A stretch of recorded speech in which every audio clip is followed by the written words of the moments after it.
Bismillahirrahmanirrahim. Nawaitu ta'alluma wa ta'lima wa tadhakura wa tadhkira wa naf'a wal intifa'a wal ifadata wal istifada wal hatha 'ala at-tamassuki bi kitabillahi wa sunnati rasulihi wa du'a ilal huda wa dalalata alal khair ibtigha'a wajhillah wa mardatihi wa qurbih wa thawabih lil barakatil fatihah. أعوذ بالله من الشيطان الرجيم بسم الله الرحمن الرحيم الحمد لله رب العالمين الرحمن الرحيم مالك يوم الدين إياك نعبد وإياك نستعين اهدنا الصراط المستقيم صراط الذين أنعمت عليهم غير المغضوب عليهم ولا الضالين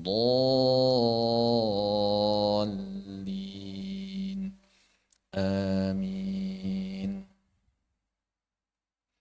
إن الحمد لله نحمده ونستعينه ونستغفره ونعوذ بالله من شرور أنفسنا وسيئات أعمالنا من يهده الله فلا مضل له ومن يضلل فلا هادي له أشهد أن لا إله إلا الله وحده لا شريك له وأشهد أن محمدا عبده ورسوله الذي لا نبي ولا رسول بعده اللهم انفعنا بما علمتنا وعلمنا ما ينفعنا وزدنا علما اللهم نور قلوبنا بنور هدايتك كما نورت الأرض بنور شمسك أبدا أبدا برحمتك يا أرحم الراحمين اللهم ارحمنا بالقرآن واجعل القرآن حجة لنا ولا حجة علينا آمين يا رب العالمين آمين. Alhamdulillah, puji dan syukur kehadirat Allah Subhanahu wa taala yang kembali mengumpulkan kita dalam majelis penuh barakah ini. Kemudian salawat teriring salam semoga tetap tercurah limpahkan pada Nabiullah wa Rasulullah Muhammad sallallahu alaihi wasallam, juga pada keluarganya, para sahabat, para tabi'in, atba' tabi'in, dan juga semoga sampai pada kita sekalian beserta seluruh kaum muslimin hingga akhir zaman kelak. Amin ya rabbal alamin. Walhamdulillah, dalam kesempatan yang lalu kita telah menyelesaikan tadabbur untuk surah Abas, dan dalam kesempatan kali ini kita akan melanjutkan tadabbur Al-Quran untuk Quran surah At-Takwir insyaallah ta'ala. Satu pertemuan selesai insyaallah At-Takwir.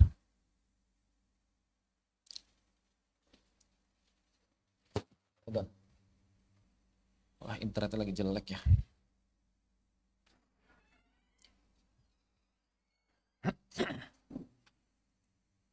Sebentar ya, Afwan, urus yang di YouTube dulu.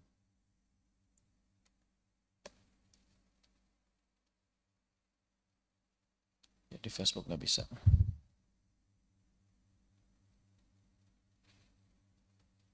Baik. Allah Subhanahu wa taala berfirman, A'udzubillahi minasyaitonirrajim. Bismillahirrahmanirrahim. Idza syamsu kuwirat. Idza syamsu kuwirat. Maka jelas keterkaitannya sangat erat antara surah Abas yang kita bahas sebelumnya, bahwa di penghujung surah Abas Allah Subhanahu wa taala menggambarkan hari kiamat. Yauma yafirrul mar'u min akhihi. Dari situ kan? Ya, wa sahibati wa ummihi wa abihi wa sahibatihi wa banihi likulli imri'in minhum yauma idzin sya'nun yughni. Maka kemudian Allah menegaskan bagaimana hari kiamat itu terjadi. Maka hari kiamat adalah idza syamsu kuwirat, yaitu ketika matahari kuwirat itu digulung ya. Maksudnya bagaimana digulung? Yaitu dipadamkan cahayanya, dihancurkan. Dan ketika matahari kemudian digulung, maka artinya apa? Artinya telah padam cahayanya dan jatuh berantakan bersama hancurnya bintang gemintang. Subhanallah. Maka dari itu kalau misalnya ada film-film tentang kiamat yang menggambarkan kiamat, tapi manusia biasa selamat di bumi, itu bukan kiamat. Karena kiamat itu yang bukan datang bencana alam ke bumi, bukan. Tapi buminya hancur. Bulannya hancur. Mataharinya hancur. Galaksi Bima Saktinya hancur. Mau nyelamatin diri kemana? Karena semuanya dihancurkan. Seluruh alam yang fana dihancurkan Allah Subhanahu wa taala berganti dengan alam yang baru, yaitu padang mahsyar dan hari akhir. Begitu. Idza syamsu kuwirat wa idzan nujumun kadarat, ya, karena matahari bagian dari bintang. Namun di sini Allah Subhanahu wa taala menggunakan bahasa orang-orang zaman dahulu, karena kalau misalnya orang zaman dulu dibilang matahari bintang pasti nggak masuk akal bagi orang-orang jahiliyah, ya kan? Maka di sini seakan-akan Allah ingin mengatakan bahwa matahari digulung bersamaan dengan jatuhnya bintang-bintang. Artinya apa? Ya semuanya sama. Ya semuanya sama. Matahari bintang bukan? Matahari itu bintang. Matahari itu bintang kan? Bintang yang terdekat dari bumi. Salah satu bintang. Begitu. Matahari bagian dari bintang. Tapi kalau misalnya Allah waktu itu nurunin ayat misalnya, matahari adalah bintang, kira-kira orang-orang jahiliyah paham nggak? Nggak paham. Orang jahiliyah nggak paham. Maka dipisahkan antara ayat pertama matahari kedua bintang. Padahal itu sebetulnya kejadiannya bersamaan. Bahwa matahari digulung, bintang juga digulung. Matahari dijatuhkan, bintang juga dijatuhkan. Kurang lebih seperti itu. Mana di sini ayatnya? Mana ini loading lama? Kok hilang? Sebelah. Nah ada. Baik. Idza syamsu kuwirat wa idzan nujumun kadarat wa idzal jibalu suyirat. Dan ketika gunung-gunung dihancurkan, dilemparkan, terlepas dari akarnya. Ya tentu saja bebatuannya, pohon-pohonnya semuanya tercerabut, begitu, ya. Laksana apa? Laksana kapas, ya kan? Di surah Al-Haqqah. Kemudian wa idzal aisyaru uttilat. Al-ishar, apa itu ishar? Ishar itu unta yang sedang mengandung. Al-ishar, utilat. Utilat apa? Tol, dibiarkan.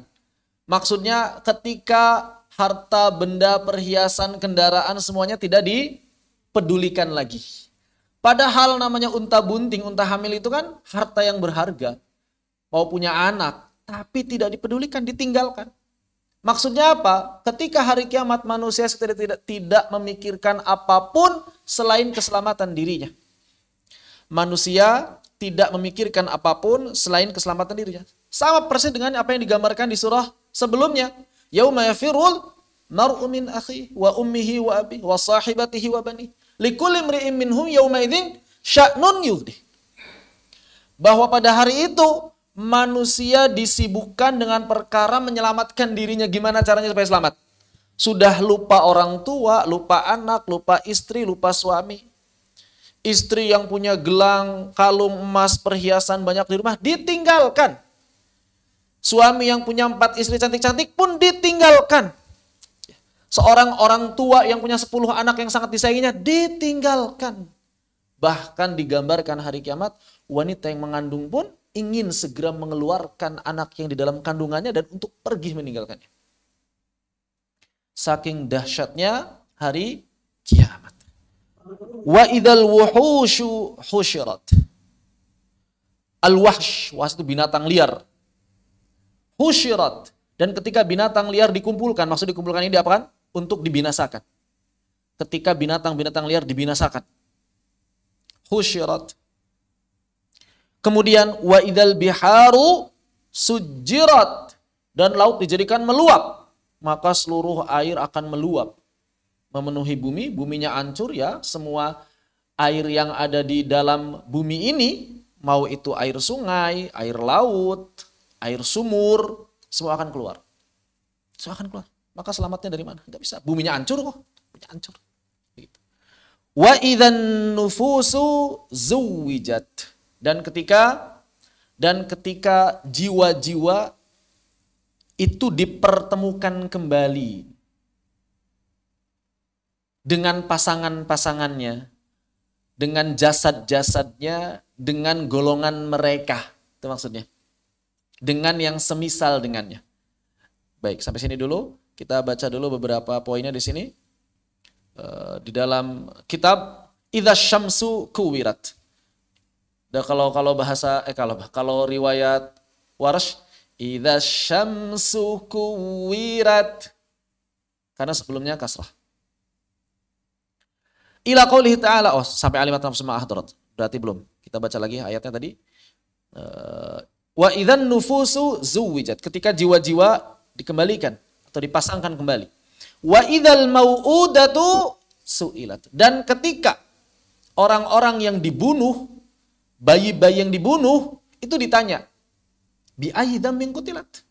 Karena apa? Karena dosa apa? Karena kesalahan apa kalian kok bisa dibunuh? Katanya gitu.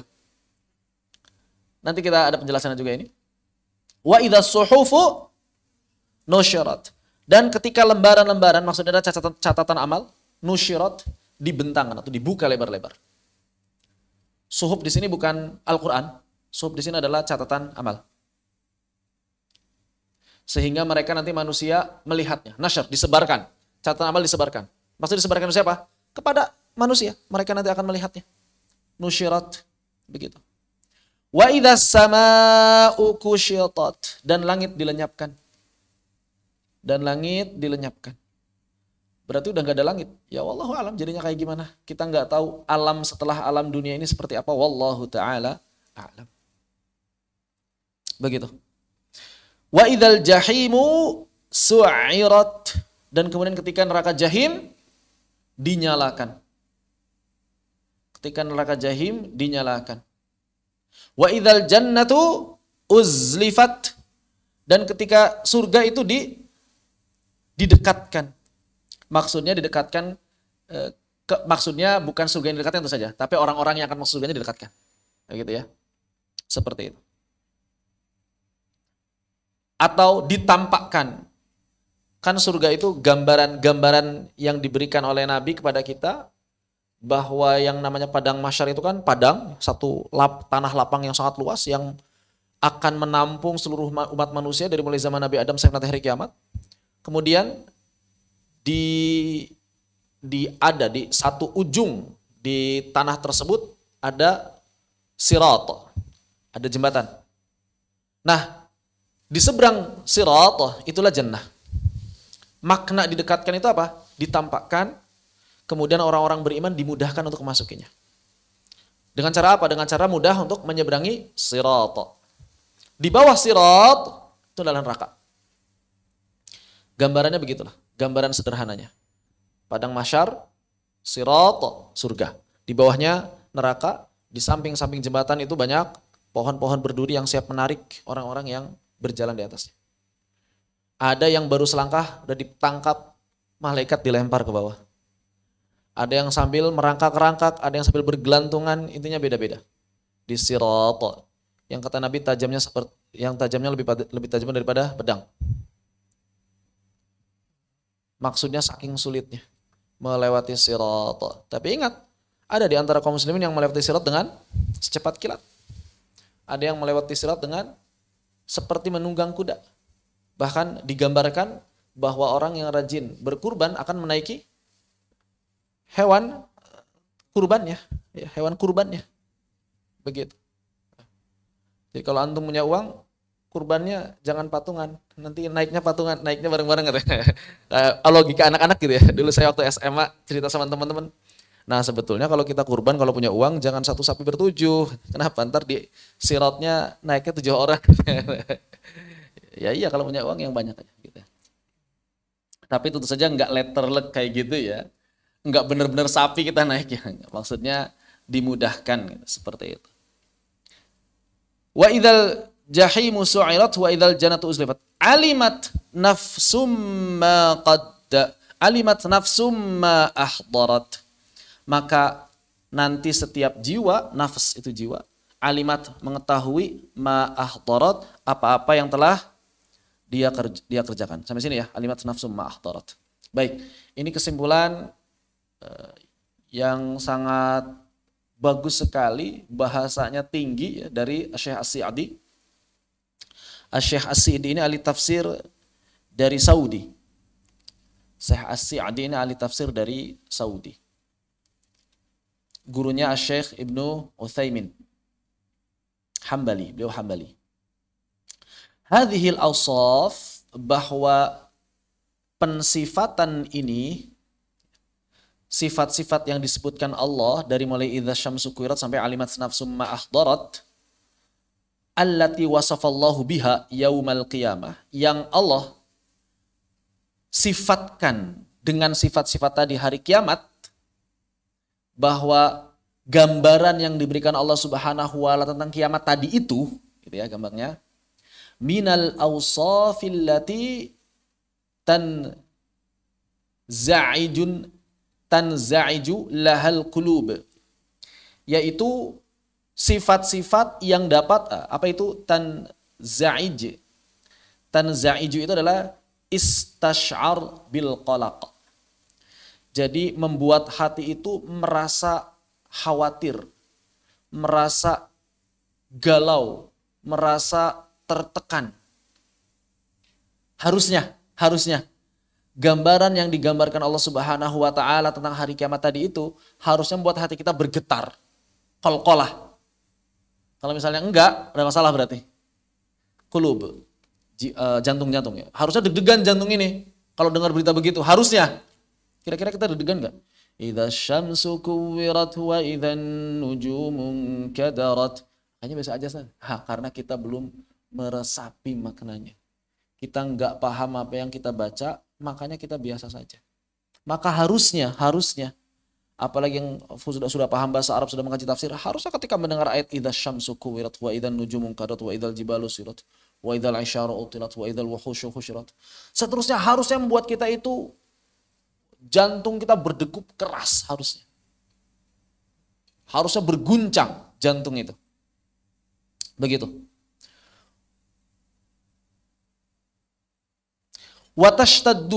Watashtaddu min ajlihal kurub, dan harusnya juga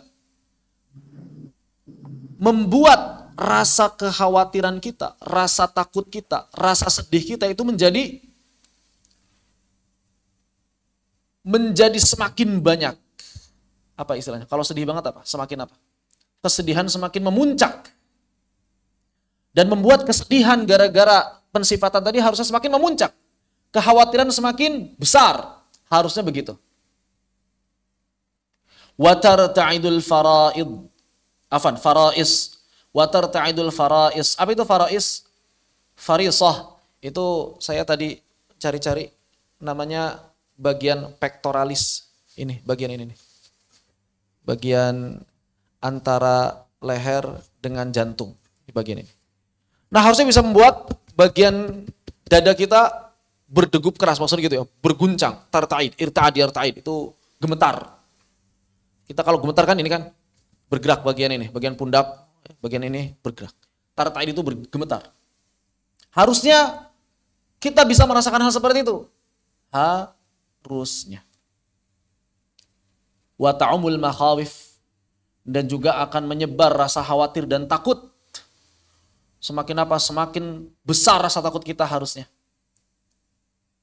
Ketika kita mendengar kabar dari Allah Subhanahu wa taala, idza syamsu kuwirat sampai alimat nafsum ma ahdarat. Kemudian ketika kita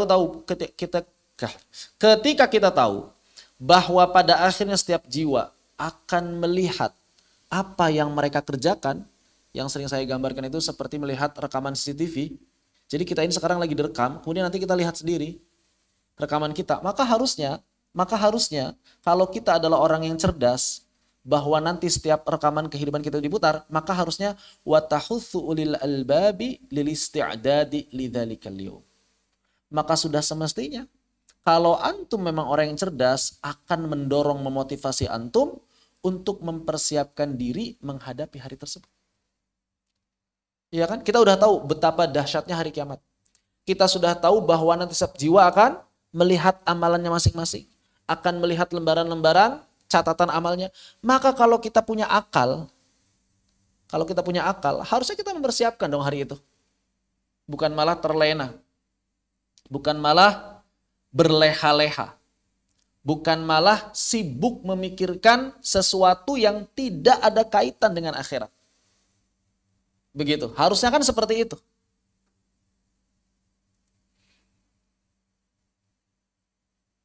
Kemudian selain itu apa?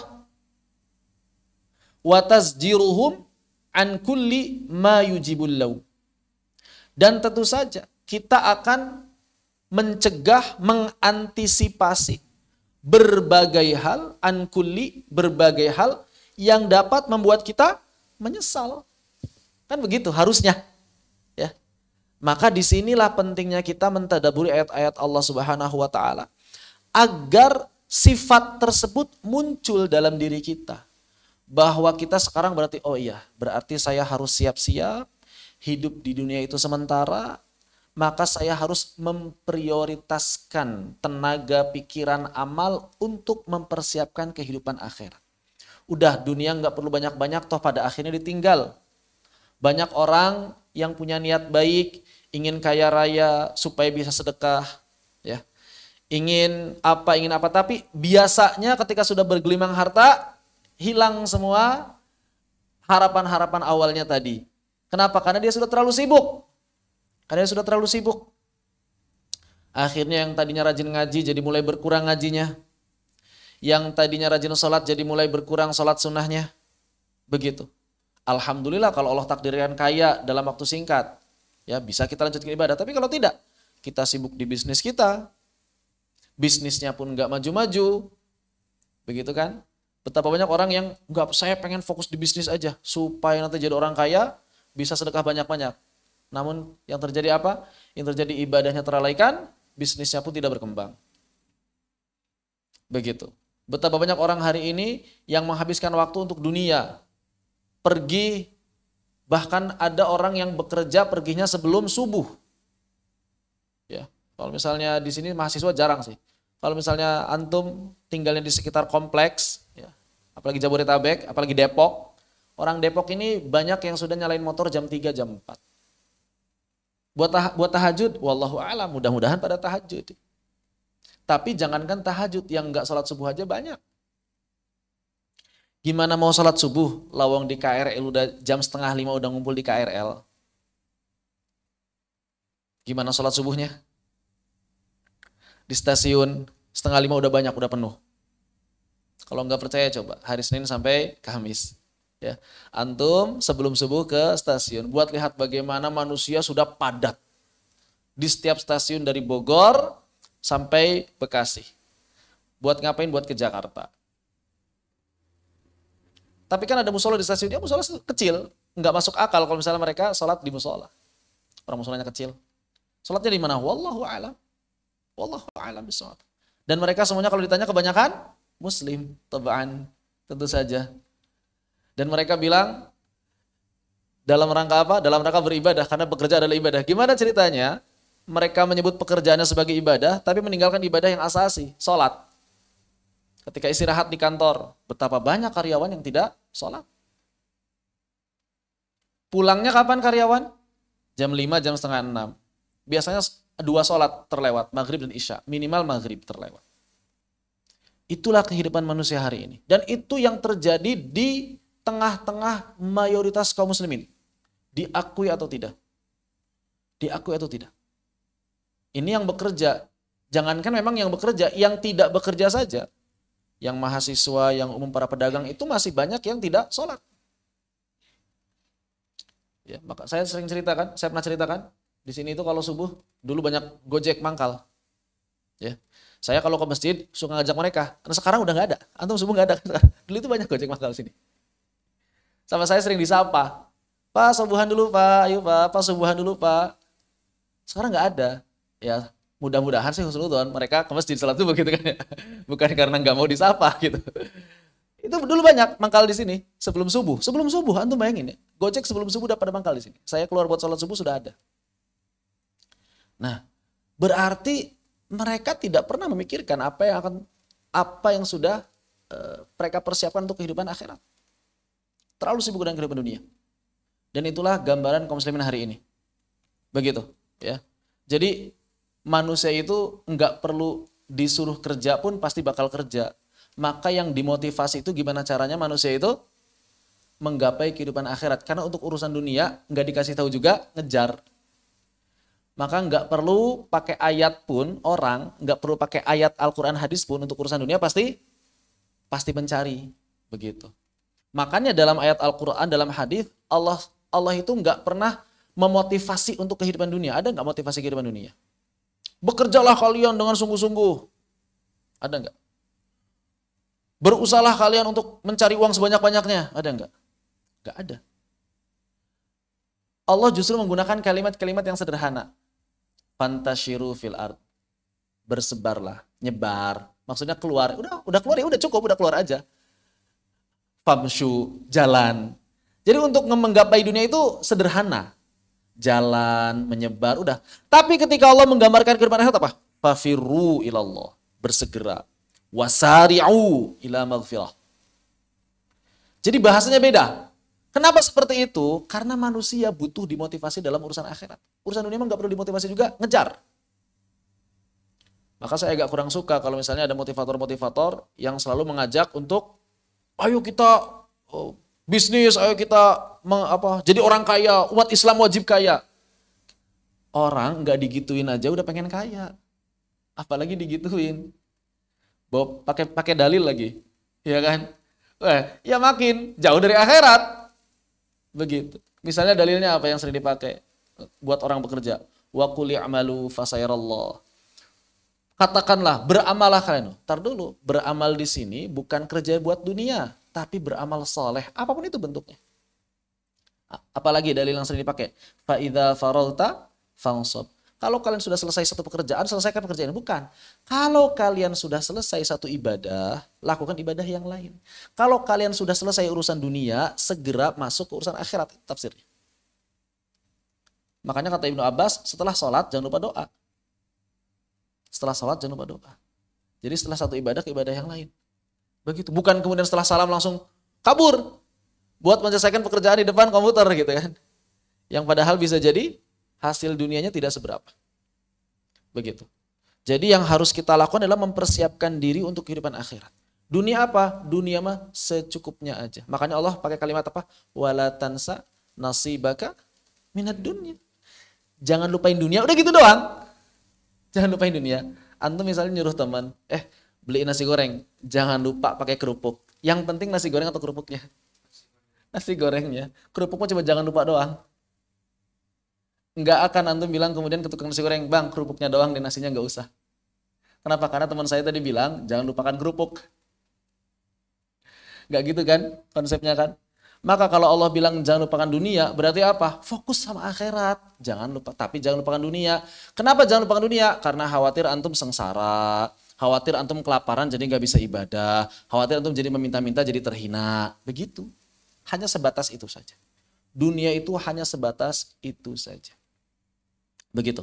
Maka orang yang sibuk beribadah, orang yang sibuk beramal soleh, orang yang sibuk berjihad, walaupun nggak punya pekerjaan tetap, itu bukan orang yang malas. Nggak disebut orang yang malas. Begitu. Nggak disebut orang yang malas. Dan para ulama sendiri yang menarik adalah membahas apa hukumnya mencari penghidupan dunia.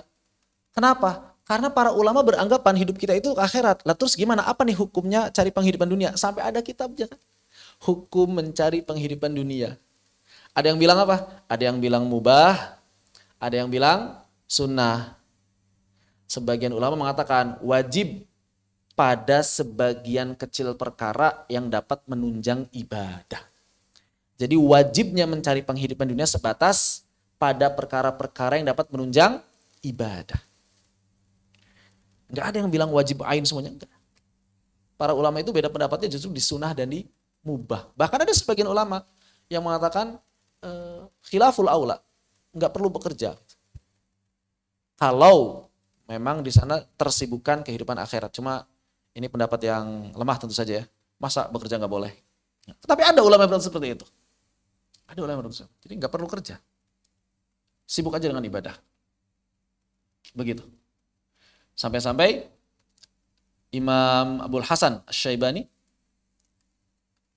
Imam Hasan Asy-Syaibani, gurunya Imam Syafi'i, nulis kitab yang judulnya Al-Kasb.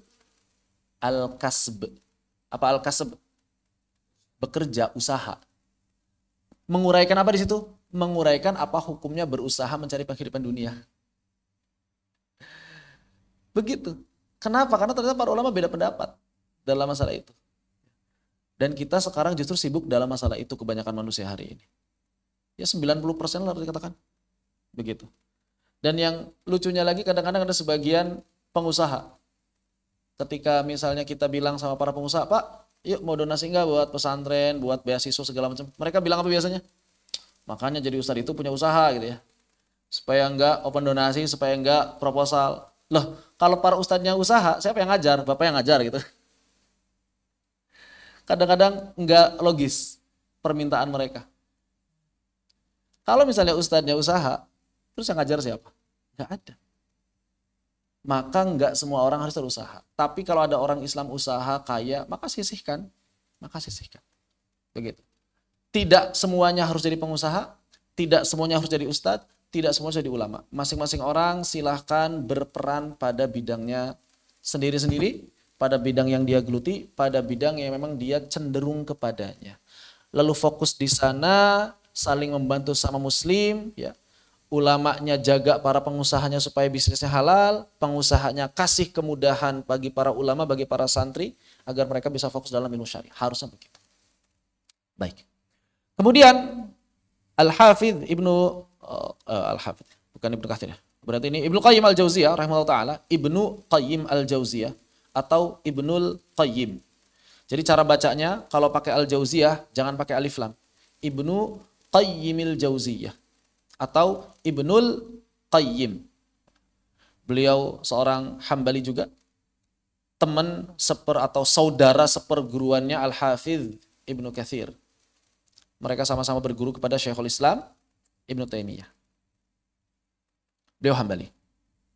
Wa idzan nufusu zuwijat, dan demi jiwa-jiwa yang nanti akan dikembalikan kepada jasad-jasadnya atau dikumpulkan bersama orang-orang yang semisal dengannya. Di sini Ibnu Qayyim mengatakan kurina. Kullu sahibi amalin bisyaklihi wa nadhirihi. Maka ternyata orang-orang yang telah melakukan amal tertentu akan dikumpulkan bersama orang-orang yang beramal sama dengannya. Dikelompokkan. Maka beliau membagi menjadi dua secara umum. Fakurina bainal mutahabina fillahi fil jannah. Maka orang-orang yang dulu beramal soleh, saling mencintai, kemudian sangat cinta di jalan Allah Subhanahu wa taala, para pecinta amal soleh dan para pecintanya Allah Subhanahu wa taala, maka jiwa-jiwa mereka dikumpulkan bersatu di dalam surga. Begitu.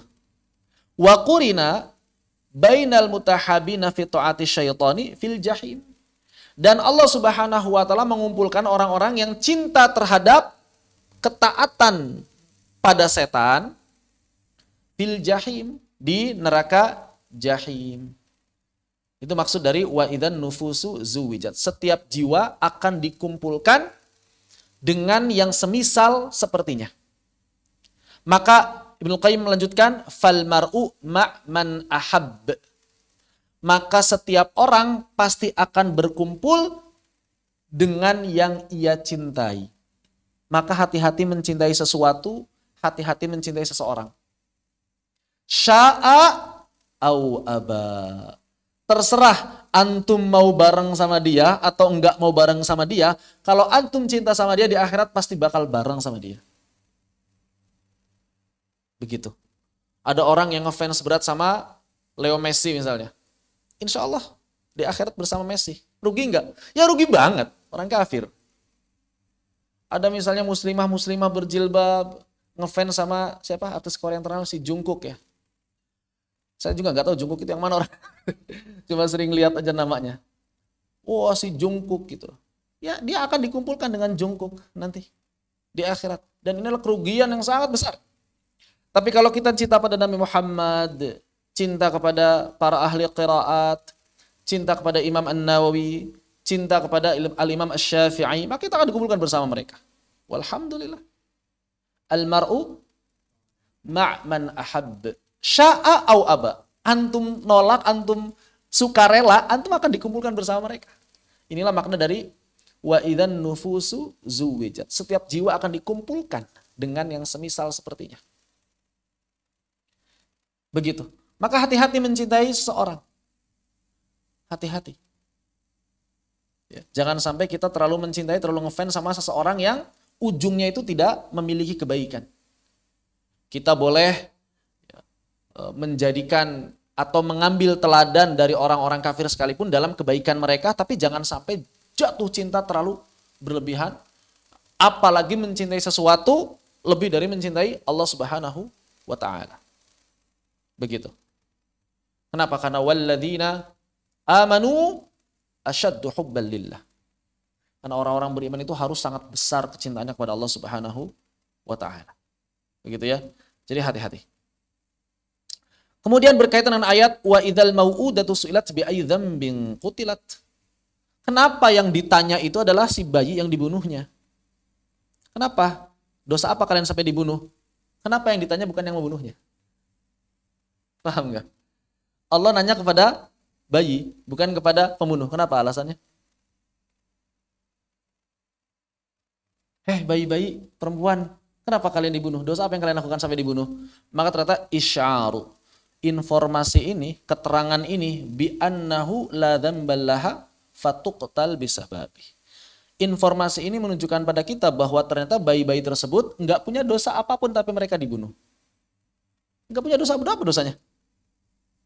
Khosyatal infaq, khosyatal imlak, itu aja kan orang-orang Quraisy zaman dulu. Karena takut fakir, karena takut mengeluarkan harta, karena dianggap nanti perempuan itu besarnya nggak bisa menghasilkan harta, jadi nggak bisa jadi bahan investasi. Anggapan mereka seperti itu. Bal al-jurm ala qatiliha. Padahal sesungguhnya al-jurm itu apa? Jarimah, kejahatan. Oh, ada ini. Balil jurm, kejahatannya itu adalah bagi pelakunya, bagi orang yang membunuhnya. Begitu. Padahal kejahatannya atau dosanya itu adalah bagi orang yang membunuhnya. Walakin akan tetapi li'azmil jurmi, saking besarnya dosa membunuh anak perempuan ini, yatawajjahus su'al ilaiha. Maka soalnya justru ditujukan kepada si bayi. Kenapa? Saking besarnya dosa ini. Dengan maksud apa? Tabkitan. Al-bakt itu celaan. Dengan maksud mencela dan menghina liwaidiha. Apa itu? Mencela siapa? Mencela orang-orang yang sedang membunuhnya. Jadi ternyata ini gaya bahasa dalam bahasa Arab untuk mencela pelaku. Yang ditanya adalah korban. Ente dosa apa sampai dibunuh? Nah, ini sebenarnya sedang mencela para korban. Begitu. Ya, seperti itu. Ini gaya bahasa dalam bahasa Arab. Baik. Kita lanjutkan ayatnya. Tadi sampai alimat nafsum ma ahdarat. Mencela pelaku, mencela pembunuhnya. Begitu. Yang ditanya korban tapi dengan maksud mencela pelakunya. Begitu ya. Tadi saya salah ngomong atau gimana? Tadi saya bilang apa? Oh, saya mencela korban. Itu namanya sabukul lisan. Keseleo lidah. Saya nggak sadar. Syukran. Barakallahu fiik. Bismillah.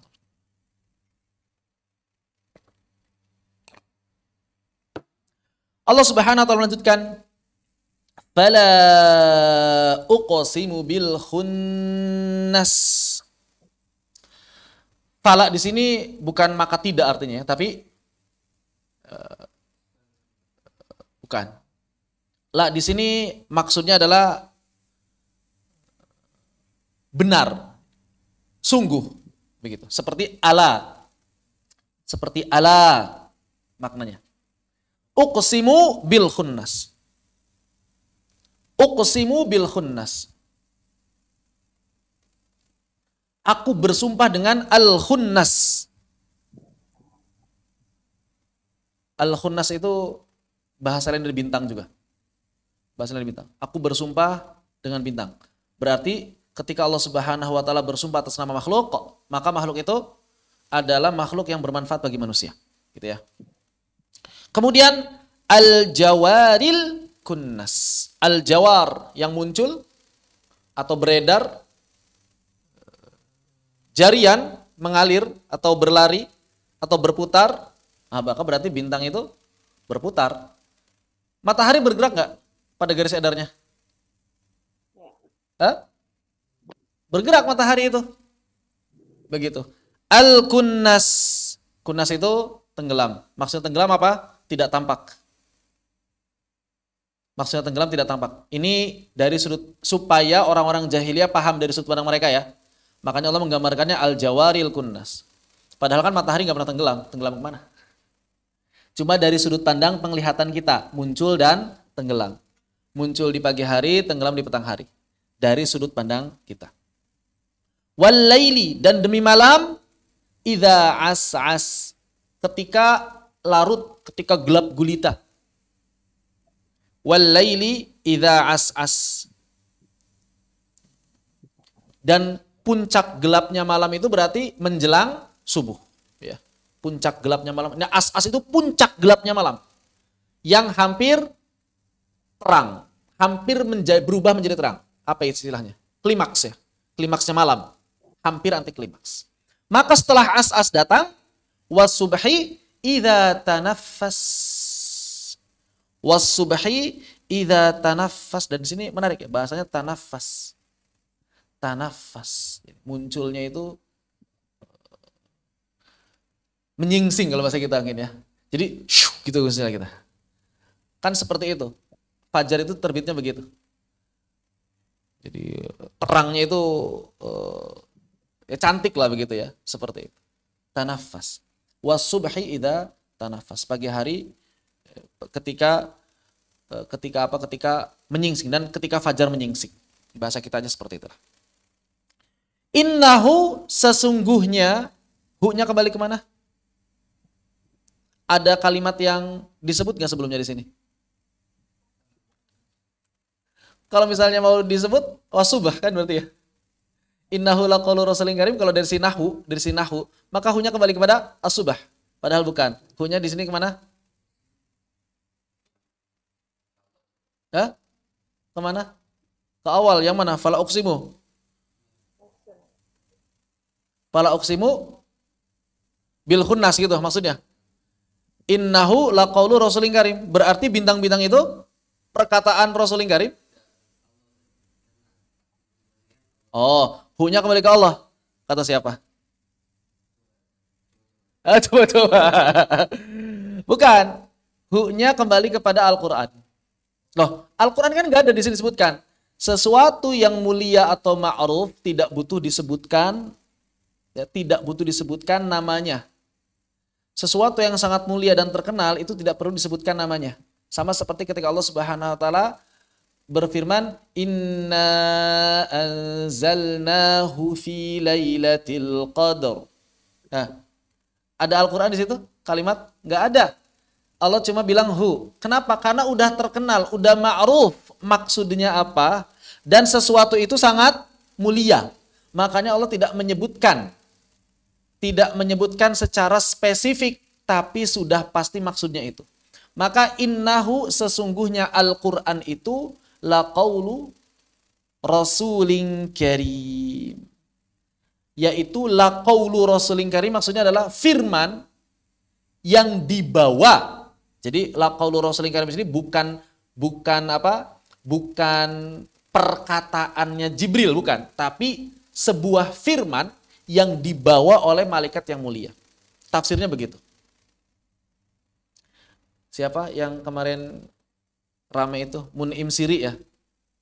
Tuh, Al-Quran itu bukan firman Allah, tapi perkataannya Jibril. Innahu laqaulu rasulin karim. Ente nggak paham aja gitu. Nggak begitu. Maksudnya apa? Firman yang dibawa oleh Rasulin Karim, utusan yang mulia. Maka di sini ada Ada kesimpulannya? Mana tadi? Nah ini. Innahu laqaulu rasulin karim dzi quwwatin 'inda dzil 'arsy makin. Dzi quwwatin yang memiliki kedudukan tinggi. Jadi quwwah di sini adalah kedudukan yang tinggi. Dzi quwwatin yang memiliki status tinggi di hadapan siapa? Di sisinya dzil 'arsy makin. Di sisi zat yang memiliki arsh. Di sisi zat yang memiliki arsh. Begitu. Baik. Hadza kulluhu, maka keterangan mengenai mulianya malaikat ini yadullu ala syarafil Qur'an indallahi ta'ala. Menunjukkan bahwa Al-Qur'an itu sangat mulia di sisi Allah Subhanahu wa taala.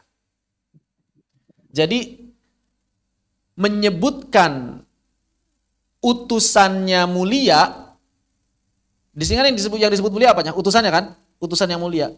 Maka ayat ini menunjukkan yang dibawa oleh utusan itu adalah sesuatu yang mulia juga.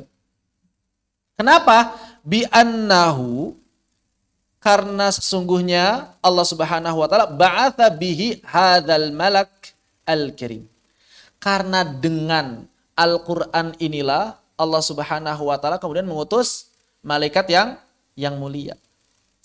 Al-mausuf bitilkal sifatil kamilah. Malaikat yang disifati dengan sifat-sifat yang sempurna. Wal adah, dan kebiasaannya annal muluka la tursal al-karim 'alaiha illa fi ahammil muhimmat. Dan kebiasaannya tidaklah malaikat-malaikat yang mulia ini diutus. Tidaklah malaikat-malaikat yang mulia ini diutus illa kecuali fi ahammil muhimmat, kecuali pada perkara yang benar-benar sangat penting, wa asyrafir rasail, dan juga risalah-risalah yang mulia. Jadi nggak mungkin utusan yang mulia bawa risalah yang biasa-biasa. Maksudnya begitu. Nggak mungkin. Kita kalau misalnya mau nitipkan barang yang mahal, yang berharga, pada siapa? Pada orang yang punya kedudukan tinggi. Enggak mungkin kita menitipkan barang murahan kepada orang yang kedudukan tinggi. Ngapain? Ngapain begitu? Misalnya kita misalnya jadi presiden. Misalnya kita jadi presiden. Terus kita ingin menitipkan top secret. Top secret dari dokumen penting negara. Kira-kira ini si top secret yang sangat berharga ini diamanahkannya kepada satpam atau kepada tangan kanan ajudan presiden? Ajudan. Gak mungkin sama satpam yang di pintu gerbang. Pas satpam, ini top secret, jaga ya. Tolong kasih ke Menteri Anu. Gak mungkin. Maka tidaklah sesuatu yang dibawa itu tidaklah utusan ini mulia kecuali membawa sesuatu yang mulia. Begitu kurang lebih. Baik. Kemudian kita lanjutkan. Innahu laqaulu rasulin karim dzi quwwatin 'inda dzil arsy makin muta'in tsamma amin. Yang penuh ketaatan lagi dapat dipercaya. Baru kemudian Allah menegaskan di sini wama sahibukum bimajnun. Dan tidaklah sahabat kalian itu orang yang gila. Jadi Allah ingin menegasikan, Allah ingin menafikan. Teman kalian itu bukan orang gila. Kenapa disebut sahib? Kenapa disebut sahib? Sahib itu kan teman dekat ya. Kenapa disebut sahib? Karena mereka itu sebetulnya sudah sangat dekat dengan Nabi Muhammad. Bahkan lebih mengenal Nabi Muhammad daripada anak-anak mereka kan. Itu sahabat kalian loh, yang dulu sering kalian puja, yang dulu sering kalian puji, yang dulu kalian sering nitip amanah sama dia. Hal itu dekat banget sama seorang Muhammad kan. Allah itu ingin menggambarkan seperti itu kepada orang-orang Quraisy. Kok bisa-bisanya kalian anggap Muhammad sebagai orang gila? Sahabat kalian itu kalian udah tahu bahwa sahabat kalian itu orang gila gitu maksudnya. Kalian kan udah tahu kalau sahabat kalian bukan orang gila. Begitu, ya. Seperti itu. Jadi begini maksudnya. Kalau misalnya Allah menggunakan kata yang lain, maka seakan-akan antara Nabi Muhammad dengan orang Quraisy itu adalah ada jarak. Ada jarak ya. Tapi kalau yang namanya sahabat, kan tahu luar dalamnya. Kan tahu luar dalamnya. Maksudnya begini, orang-orang Quraisy itu kan tahu bahwa Muhammad itu orang yang jujur. Orang Quraisy itu tahu bahwa Muhammad itu orang yang amanah. Maka ketika Allah mengatakan, wa ma sahibukum bimajnun, Allah seakan-akan ingin menjelaskan pada mereka, kalian itu kan sebetulnya tahu bahwa Muhammad bukan orang gila. Kalian itu sebetulnya tahu bahwa Muhammad itu orang jujur. Kalian itu sebetulnya tahu bahwa Muhammad itu adalah orang yang dapat dipercaya. Terus kenapa kalian sekarang gak mau percaya? Jadi menjelaskan kedekatan hubungan antara Nabi Muhammad dengan orang Quraisy. Begitu. Kalian itu tahu semuanya. Kenapa kalian gak percaya? Begitu. Walaqad ra'ahu bil ufuqil mubin. Dan ternyata Nabi Muhammad itu telah melihatnya. Siapa utusan tadi? Bil ufuqil mubin, di ufuk yang nyata. Jadi Nabi Muhammad pernah melihat malaikat Jibril itu, kalau kata Ummul Mukminin Aisyah radhiyallahu anha, 2 kali. Pernah melihat malaikat Jibril 2 kali dalam bentuk asli. Kalau dalam bentuk tidak asli sering ya. Dalam bentuk yang asli 2 kali. Yang pertama adalah ketika di Gua Hira, yang kakinya ada di bumi dan badannya menjulang ke angkasa. Siapa yang nggak takut? Lagi diam-diam di gua sendirian, tiba-tiba ada kaki besar banget gitu. Tiba-tiba mengecil dan memeluk dirinya. Iqra, iqra, iqra. Pantas langsung panas dingin. Antum juga pasti panas dingin kalau digitu. Makanya Nabi Muhammad mengira itu adalah hantu kan, setan. Ini setan atau malaikat, begitu. Seperti itu. Itu yang pertama. Yang kedua adalah ketika Mi'raj, ya, melihat ketika Mi'raj. Itu yang kedua. Begitu. Kemudian wa ma huwa 'alal ghaibi bidhanin. Maka bukanlah dia Muhammad sallallahu alaihi wa ala alihi wasallam 'alal ghaibi, terhadap perkara yang ghaib itu bidhanin atau dhanin. Ada dhanin, ada dhanin. Yang satu maknanya kikir, yang satu maknanya pendusta. Jadi Nabi Muhammad itu enggak mungkin, enggak akan jadi Nabi Muhammad itu dalam perkara yang gaib bukan kikir, enggak mau ngasih penjelasan, tapi karena memang beliau itu tidak tahu, begitu maksudnya. Bukan kikir enggak mau ngasih penjelasan, tapi karena memang beliau tidak mengetahui. Begitu. Kemudian Allah mengatakan wa ma huwa biqauli syaitonir rajim. Dan yang namanya Al-Qur'an bukanlah perkataannya syaitan yang terkutuk. Baik, kita baca lagi. Mana tadi? Wah, hilang. Sebentar ya. Kenapa nge-lag gini ya?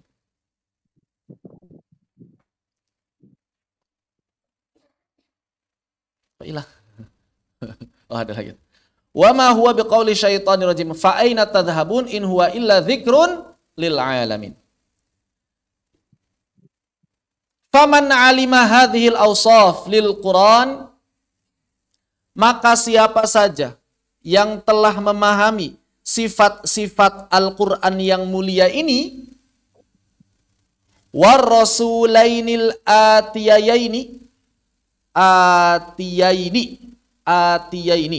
dan juga 2 utusan berikut ini, maksudnya siapa?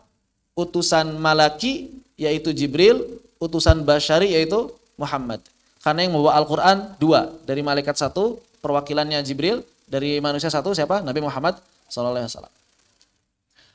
Siapa saja yang telah memahami sifat-sifat Al-Quran, siapa saja yang telah memahami karakteristik malaikat Jibril juga Nabi Muhammad, bahwa mereka adalah utusan yang mulia dan membawa sesuatu yang mulia, pasti ahabbahu, pasti akan mencintai Al-Quran, wa ahabbahuma, dan juga pasti akan mencintai malaikat Jibril serta Nabi Muhammad SAW. Jadi kalau misalnya kita belum cinta Al-Quran, kita belum cinta Nabi Muhammad, kita belum cinta malaikat Jibril, bisa jadi kita belum kenal sama mereka. Maka wajib kenalan. Bahkan bukan hanya cinta, tapi balagha fi ta'zimi wal ijlal. Bahkan sampai pada tahap mengagungkannya. Itu pasti itu. Siapa saja yang telah mengenal Al-Quran, siapa saja telah mengenal malaikat Jibril, siapa saja yang telah mengenal Nabi kita Muhammad SAW, pasti akan mengagungkannya. Kemudian wa aqbala ala tilawatihi fi kulli awqati, dan akan berusaha untuk senantiasa berinteraksi dengan Al-Qur'an kapanpun. Kapanpun. Dan berinteraksi dengan Al-Qur'an itu macamnya banyak ya. Apa berinteraksi dengan Al-Qur'an? Yang pertama adalah membaca. Dari yang paling ringan mendengar atau menyimak. Kemudian membaca. Kemudian mentadabburi. Ini adalah bagian dari interaksi terhadap Al-Quran. Puncaknya apa? Mengamalkan. Tujuannya ini, tujuan akhirnya mengamalkan. Begitu. Dan itu yang paling berat, mengamalkan. Maka wabalagha fis sa'i fi kulli ma ya'muru bihi wal haraba mimma yunha anhu. Maka orang yang telah memahami betapa mulia dan agungnya Al-Quran, betapa mulia dan agungnya malaikat Jibril dan Nabi Muhammad selaku pembawa risalah tersebut, pasti akan sampai pada titik di mana dia akan as-sa'i. Apa sa'i? Berusaha dengan sungguh-sungguh, berlari. Makanya ada sa'i, ya kan? Sa'i. Jadi berlari dengan sungguh-sungguh, mencari jalan. Mencari jalan dalam rangka apa? Fi kulli ma ya'muru bihi. Pada seluruh perkara yang memang memerintahkan dengannya, yang diperintahkan olehnya, yang ada di dalam Al-Quran. Harusnya begitu. Kalau kita menyadari keagungan dari Al-Quran. Cuma kan kebanyakan orang nggak paham keagungan Al-Quran kayak gimana. Makanya Al-Quran bilang A, dia pengennya B. Al-Quran bilang B, dia pengennya C. Al-Quran bilang C, dia pengennya D. Terus aja begitu kebanyakan manusia. Padahal tidak. Selain itu, wal haraba mimma yunha anhu. Dan kabur dari perkara-perkara yang kita dilarang olehnya. Misalnya apa? Perkara yang dilarang dalam Al-Quran, kita sudah tahu banyak perkara yang dalam Al-Quran. Larangan menyebarkan isu, hadithul ifki, larangan untuk mengadu domba, larangan untuk mencela sama muslim, larangan untuk bermaksiat, larangan untuk mencela orang tua, larangan untuk membangkang pada suami, larangan untuk meninggalkan anak istri, itu kan banyak. Tapi kebanyakan manusia gimana? Justru malah melakukan apa yang dilarang dan meninggalkan apa yang diperintahkan. Begitu. Dan itu kebanyakan di antara manusia hari ini. Dan kita berlindung pada Allah Subhanahu wa taala agar kita tidak seperti itu. Begitu. Lalu kemudian, kenapa kita harus sungguh-sungguh untuk melakukan apa yang diperintahkan dan menjauhi apa yang dilarang? Liyah sulalahu listiqamah, agar kemudian kita bisa istiqamah di atas kebenaran. Agar kita bisa istiqamah di atas raghbatan fi murafaqatin. Kenapa kita melaksanakan ketaatan? Kenapa kita menjauhi kemaksiatan? Kenapa kita berusaha untuk mencapai istiqomah? Karena kita pasti ingin murafaqah. Apa itu murafaqah? Jadi pendamping. Pendampingnya siapa? Man atabi. Pendampingnya manusia yang membawa Al-Quran. Siapa? Nabi Muhammad. Kan katanya kita sudah tahu Al-Quran itu mulia. Katanya kita sudah tahu bahwa manusia yang membawa Al-Quran adalah manusia yang mulia. Harusnya ada semangat dong dari dalam diri kita bahwa kita ingin berada di samping beliau. Iya enggak? Kita ada enggak sih cita-cita pengen berada di samping beliau di akhirat nanti? Maka kalau ada berarti serius dong. Kurang lebih begitulah kalimat ini. Kalau memang antum beneran ingin bersama Nabi Muhammad nanti di akhirat di surga, adalah serius. As-sa'i fi kulli ma ya'muru bih. Maka bersungguh-sungguhlah untuk menunaikan segala apa yang diperintahkan oleh Allah Subhanahu wa taala. Dan juga agar kita bisa ru'yah. Raghbatan fi ru'yatin man ata man 'indah. Yaitu man ata min 'indih, bukan man ya. Man ata, oh betul, man ata man indah. yaitu semangat untuk melihat zat yang mendatangkan manusia yang ada di sisinya tadi. Siapa maksudnya? Allah. Bahasanya begitu. Man ataman indah.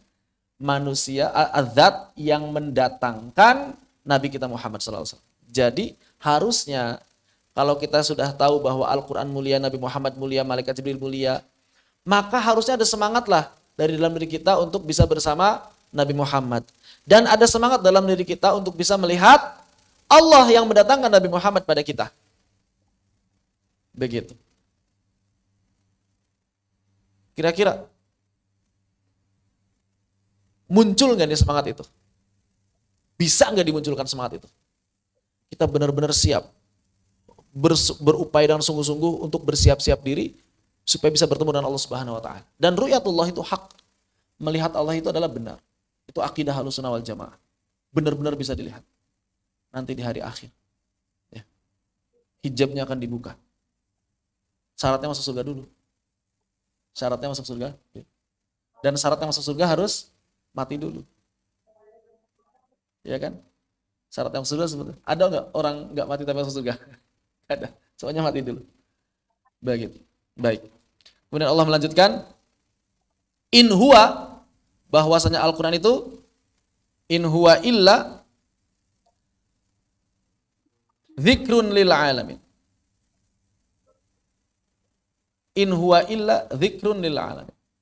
Bahwa Al-Quran itu sesungguhnya hanyalah peringatan bagi alam.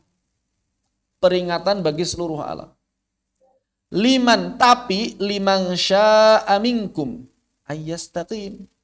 Tapi hanya yang serius dan istiqomah saja yang akan mendapatkan pelajaran. Ini juga masih berkaitan dengan surah sebelumnya dari An-Nazi'at. Kemudian Abbas, ya, bahwa yang bisa mendapatkan petunjuk itu hanya mereka yang benar-benar ingin mendapatkan petunjuk. Ya, begitu. Wa ma tasyauna illa an yasha Allahu rabbul alamin. Dan engkau tidak akan bisa berkehendak kecuali apa yang dikehendaki oleh Allah Subhanahu wa taala. Bahwa apa yang terjadi di atas muka bumi ini bagian dari iman pada takdir, ya. Bahwa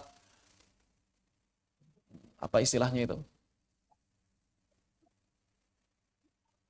Masya Allahu kana wa illam yasha lam yakun.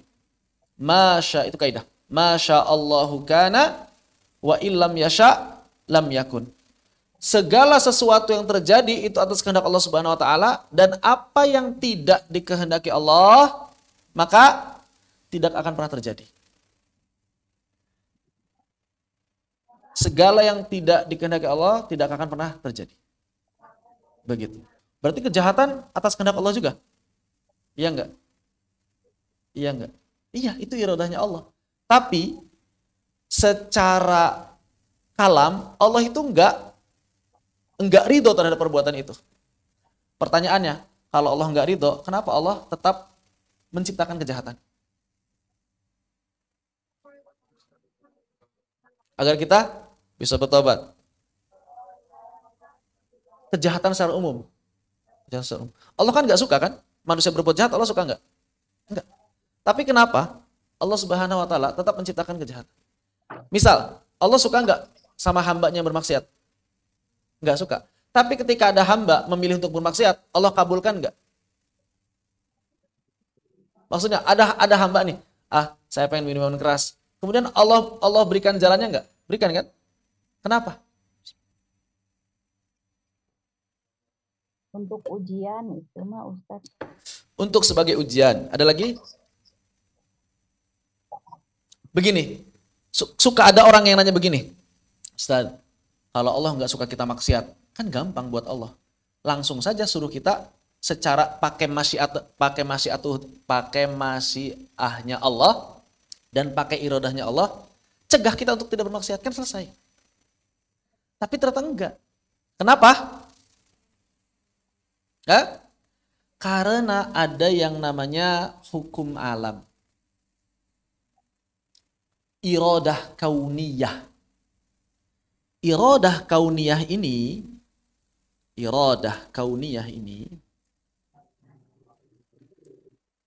sifatnya adalah bukan sekadar apa yang Allah ridhoi.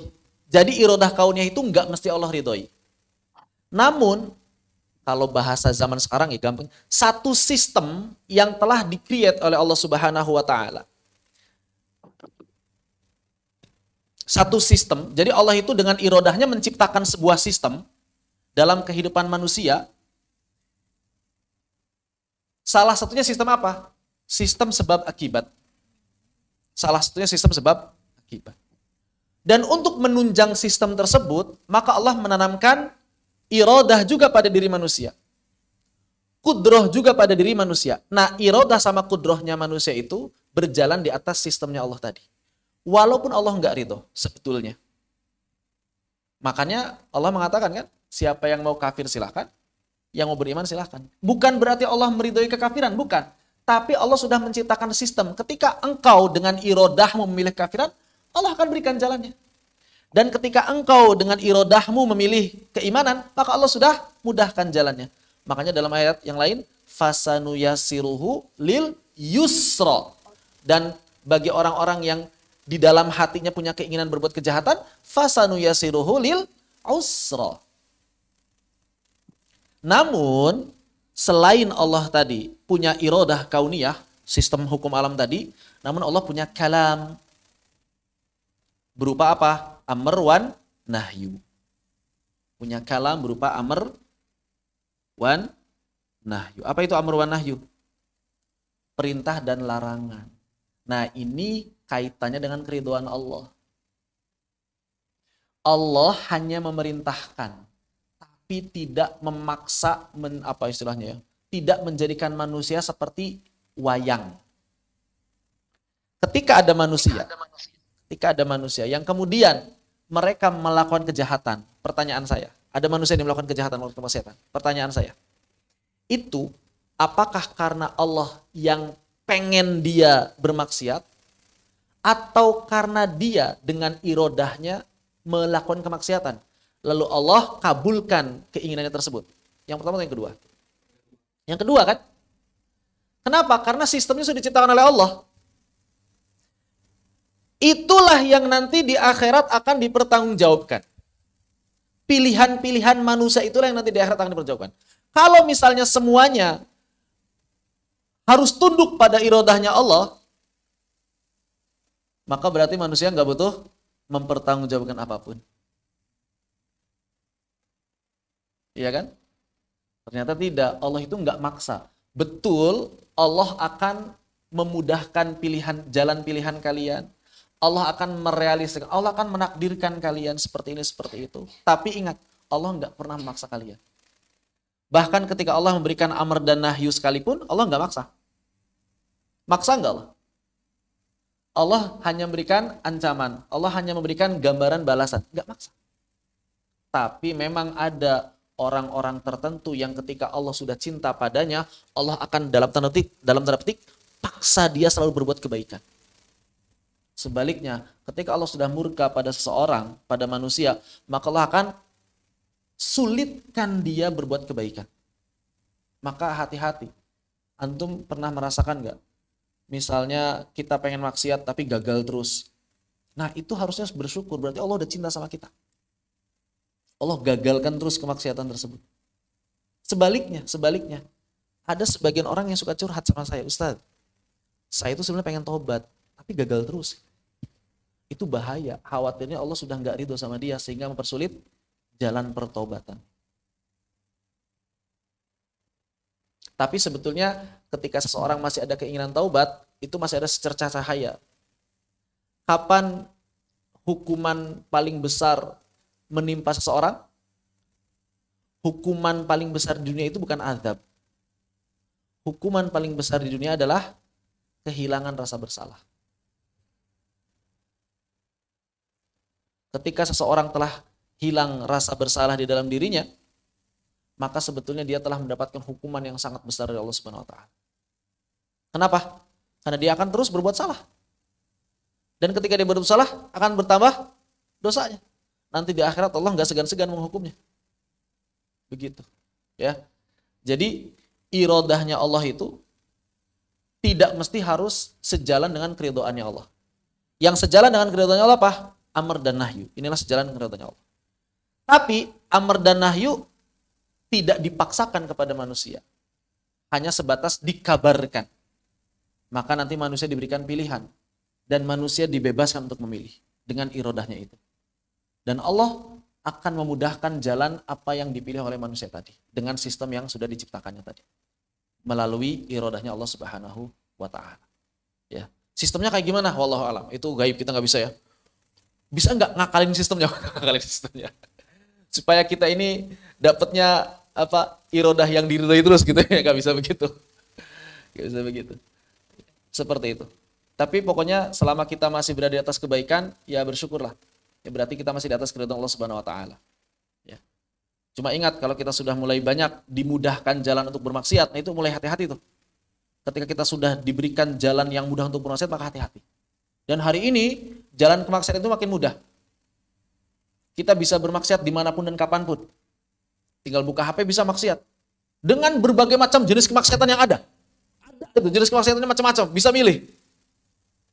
Di satu genggaman bisa memilih berbagai macam jenis kemaksiatan secara gratis. Subhanallah zaman sekarang.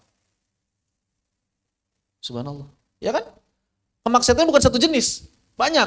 Maksiatan lisan, maksiatan mata, ada judi. Banyak banget lah pokoknya. Banyak banget. Ngadu domba segala macam ada semuanya. Itu luar biasa sekali zaman sekarang. Tapi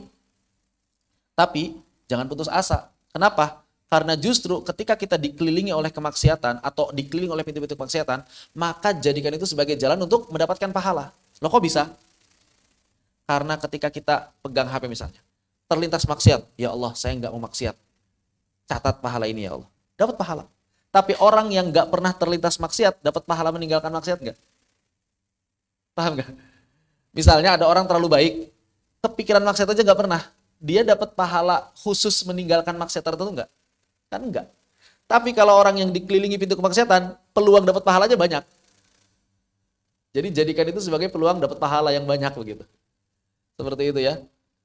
Begitu. Orang yang terlalu baik, orang yang hidup di lingkungan yang sangat baik, keluarganya baik, semuanya positif, ya dia dapat pahala karena kebaikan-kebaikannya. Tapi belum tentu dapat pahala meninggalkan zina. Kenapa? Orang kepikiran aja nggak pernah. Tapi orang yang misalnya punya keinginan berjudi, pas buka udah install slot misalnya, pas mau klik, ya Allah saya nggak mau ini judi ya Allah, hapus, dapat pahala nggak? Khusus dapat pahala meninggalkan judi tersebut. Nah, jadi jadikan ya, kehidupan kita yang hari ini dikerubungi oleh maksiat ini, jadikan semuanya sebagai jalan untuk mendapatkan pahala. Jadi harus ada rasa syukur, begitu. Allahu a'lam bishawab. Baik. In huwa illa dzikrul lil alamin liman syaa'a minkum an yastaqim. Hadzal Qur'an dzikrun li jami'in nas. Bahwa Al-Qur'an itu adalah fungsinya sebagai peringatan bagi seluruh manusia. Manusia yang seperti apa? Yatadzakkaruna bihi wa yata'adzun. Hanya bagi manusia yang memang mau mendapatkan peringatan dan mau mendapatkan nasihat. Jadi berfungsinya seperti itu. Makanya di awal-awal Al-Quran Allah menegaskan Alif Lam Mim dzalikal kitabu la raiba fihi hudan lil muttaqin. Jadi Al-Quran itu hanya akan bermanfaat khusus bagi mereka yang mau saja. Manfaatnya Al-Quran hanya akan terasa bagi mereka yang mau saja.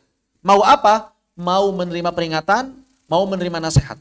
In huwa illa dzikrul lil alamin liman syaa'a minkum an yastaqim. Maksudnya adalah man aradal hidayah. Maka siapa yang ingin hidayah, fa alaihi bihadzal Qur'an. Maka baginya berpegang teguh dengan Al-Qur'an. Ini juga jadi jawaban buat orang-orang yang sering bilang, saya mah belum dapat hidayah. Weh, Al-Qur'an itu hidayah, baca. Masa masih bilang belum dapat hidayah? Pernah denger nggak ceramah Ustadz? Itu hidayah, dengerin gitu. Ya. Ada orang belum dapat hidayah enggak? Itu bukan belum dapat hidayah, tapi dia nggak punya irodah untuk bertaubat. Begitu. Karena pada akhirnya harus dari irodah kita. Fa innahu manjatun. lahu wa hidayah. Bahwa sungguhnya Al-Quran itu adalah sesuatu yang akan menyelamatkan dia. Dan juga petunjuk yang akan menunjukkan dia ke jalan yang lurus. Wala hidayatan fi masiwah. Dan tidak akan pernah kita mendapatkan petunjuk selain dari petunjuk Al-Quran.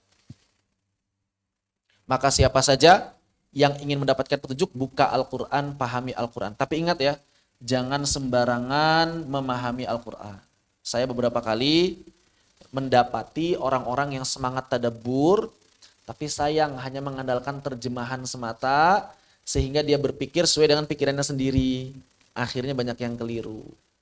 Terus gimana cara tadabbur yang benar? Baca tafsir. Jangan sekadar baca terjemahan. Tafsir yang ringkas aja. Tafsir yang paling bagus apa? Ya tafsir yang mu'tabar, yang diterima oleh seluruh madhab ahlu sunnah itu tafsir Ibnu Katsir. Tapi tafsir Ibnu Katsir kadang-kadang panjang, kan ada ringkasan Ibnu Katsir. Tapi kan bahasa Arab ada terjemahannya. Yang mau gratis ada, bisa dibuka di Play Store. Tafsir Ibnu Katsir bahasa Indonesia, tinggal kita mau apa enggak. Ya. Bahkan Syekh Muhammad Arifi pernah mengatakan, salah satu kewajiban seorang da'i, orang yang menjadi guru, orang yang biasa berdakwah, itu adalah setidaknya sehari baca 1 halaman tafsir. Jangan sampai kita meninggal dunia belum pernah khatam tafsir Al-Quran.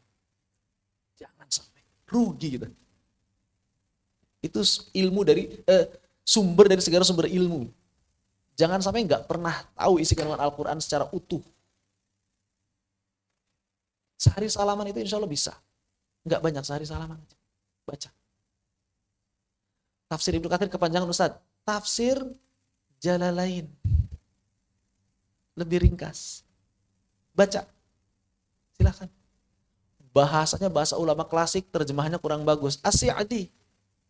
As-Sa'di itu tafsir modern. Atau kalau misalnya mau cuma As-Sa'di ada terjemahannya kalau nggak salah ya, ada. Kalau yang pengen bagus sebenarnya Asas fit Tafsir. Asas fit Tafsir itu Syekh Said Hawa, ulama Suriah. Cuma belum ada terjemahannya. Itu ringkas tapi apa ya? Tajam gitu. Menukik gitu istilahnya gitu ya. Bagus sekali. Al-Asas fit Tafsir. Al-Asas fit Tafsir. Syekh Said Hawa. Syekh Said Hawa itu kan beliau Haroki tapi Sufi. Sufi tapi Haroki, itu luar biasa. Said Hawa. Haroki itu orang yang aktif dalam gerakan Islam. Mujahid. Aktif dalam gerakan Islam. Biasanya kan kalau Sufi agak kurang suka ya dengan gerakan. Beliau itu Sufi tapi Haroki, luar biasa. Kitab-kitabnya bagus-bagus. Syekh Said Hawa. Termasuk Al-Asas fit Tafsir. Begitu. Kalau pengen yang luar biasa, panjang, lebar, menguak sisi kebahasaan, At-Tanwir Al-Alusi. Tanwir Al-Alusi. Silahkan. Bagus. Pengen yang bahasa Indonesia, kental dengan nuansa keindonesiaan. Tafsir Al-Azhar. Buya Hamka. Iya kan? Sebetulnya bisa kita baca tafsir-tafsir itu. Begitu. Maka minimal baca tafsir lah. Ya. Sekali seumur hidup. Ustadz, ada nggak yang meringkas kandungan Al-Quran dari awal sampai akhir? Ada. Ustadz Nur Fajri Ramadan. Mapping Al-Quran. Baca itu. Itulah isi kandungan Al-Quran dari awal sampai akhir. Antum baca itu selesai, insya Allah sudah dapat kandungan umum Al-Quran. Tinggal rincian ayat per ayatnya. Karena kalau itu dilihatnya per surah. Surah ini nyeritain apa, surah ini poin-poin pentingnya apa, surah ini poin-poin pentingnya apa, dapat semua. Jadi dari Al-Fatihah sampai Anas dapat poin-poin pentingnya, setelah itu baru kemudian baca tafsirnya secara lebih detail. Itu bisa jadi pintu gerbang pertama untuk memahami Al-Quran secara keseluruhan. Gitu ya. Buku yang saya pikir jangan sampai kita tinggalkan itu. Ustadz Nur Fajri Ramadan. Hafizahullah ta'ala warah. Baik ya. Seperti itu. Inkadarat tatharat wa dhahaba nuruha. Inkadarat berarti hilang cahayanya. Al-isyar. An-nuqul hawamil. Ya, isyar tadi unta yang sedang hamil, utilat uhmilat wa turikat ditinggalkan, sujirat muliat hatta fadat kebanjiran, fanfajarat summat taqadat niranan. Al-mau'udah at-tiflah al-madfunah hayatan. Jadi al-mau'udah itu siapa? Anak kecil perempuan yang dikubur hidup-hidup. Itu namanya mau'udah. Begitu. Kusyitat kuliat wa uzilat. Dihilangkan berarti uzlifat kurribat min ahli. Didekatkan kepada calon penghuninya. Baik. Beberapa pelajaran tadzakkar yaumal hisab wasta'addalah. Maka renungkanlah hari hisab dan bersiap-siaplah. Nah, ini. Yuk renungkan hari hisab dan bersiap-siaplah. Makanya Muhammad ibn Sirin pernah mengatakan, saya tidak akan mengatakan sesuatu dan saya tidak akan melakukan sesuatu kecuali saya sudah tahu jawabannya di akhirat nanti kalau ditanya. Bisa nggak tuh kayak gitu? Saya tidak akan mengatakan sesuatu dan saya tidak akan melakukan sesuatu kecuali ketika ditanya alasan di akhirat itu udah ada jawabannya. Subhanallah. Ulama zaman dulu begitu mikirnya. Luar biasa ya. Takrimullahi lil malaikah yad'ul abda limahabbatihim wal iman bihim. Maka pengagungan Allah Subhanahu wa taala kepada para malaikat harusnya membuat kita mencintai malaikat dan juga beriman kepada mereka. Ya, seperti itu. Dan yang ketiga, an-nabi la ya'lamul ghaib. Bahwa nabi itu enggak tahu perkara ghaib. Wa yas'alunaka 'anir ruh, qul ruhu min amri rabbi. Ya kan? Wa ma utitu min ilmi illa qalila. Nabi aja enggak tahu perkara ghaib. Wa man kana dunahu, apalagi yang bukan nabi. Famin babi aula. Maka pasti apalagi kalau bukan nabi gitu maksudnya. Sekarang banyak orang nyari perkara gaib kepada orang pintar. Orang pintar itu tanda petik. Nabi aja nggak tahu perkara gaib, apalagi yang bukan nabi. Logikanya kan gitu. Terus ngapain ente nyari perkara gaib sama yang bukan nabi? Orang nabi aja nggak tahu.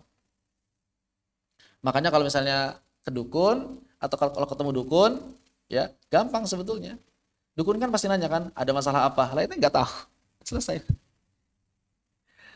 Katanya tahu perkara gaib. Tapi dukun masih nanya kan sama pasiennya kan, ada perkara apa? Ya berarti nggak tahu. Tapi anehnya masih banyak yang percaya. Itu aneh. Aneh sekali manusia itu ya. Aneh sekali. Ya, aneh sekali. Maka PR yang kemarin apa PR yang kemarin? Udah merenungkan makanan? Alhamdulillah. Terus ya, setiap mau makan renungkan ya. Saya mau makan renungkan, mau minum renungkan. Ya Allah, minum bisa air bersih, padahal itu kadang kotor, tercemar gitu kan. Subhanallah. Renungkan setiap makanan dan minuman yang akan kita makan supaya kita lebih banyak bersyukur pada Allah Subhanahu wa taala. Ada beberapa PR, ada 3 nih kalau di sini PR nih. Insya Allah PR-nya nggak terlalu berat kali ini ya. I'tif ala man huwa asghar mink. Maka berbuat lemah lembutlah kepada orang-orang yang usianya lebih muda darimu. Begitu. Anak-anak gitu ya. Kak Nur berarti bersikap lemah lembut kepada Afaf gitu kan. Antum kelahiran berapa? Sekarang 20, antum 24. Nah, 23. Antum berarti bersikap lemah lembut kepada yang lebih muda gitu kan. Yang lebih muda menghormati yang tua menyayangi yang muda kan begitu. Baik. Kemudian salillah istiqamah. Mintalah kepada Allah al-istiqamah. Minta sama Allah. Allahumma inna nas'aluka istiqamatan fid dinik. Atau bahasanya apapun, bebas, doanya apapun itu. Enggak mesti itu. Bebas, silahkan. Yang penting ya Allah istiqomahkan saya di jalan. Tsabbit qulubana ala ta'atik. Bisa. Banyak doa-doa meminta istiqomah. Kenapa? Karena karamah yang paling besar, a'zamul karamah. Karamah yang paling besar adalah luzumul istiqamah, yaitu tetap berada di atas kebaikan. Kadang kita merasa lelah, kadang kita merasa capek, kadang kita merasa pengen mengubah jalan hidup.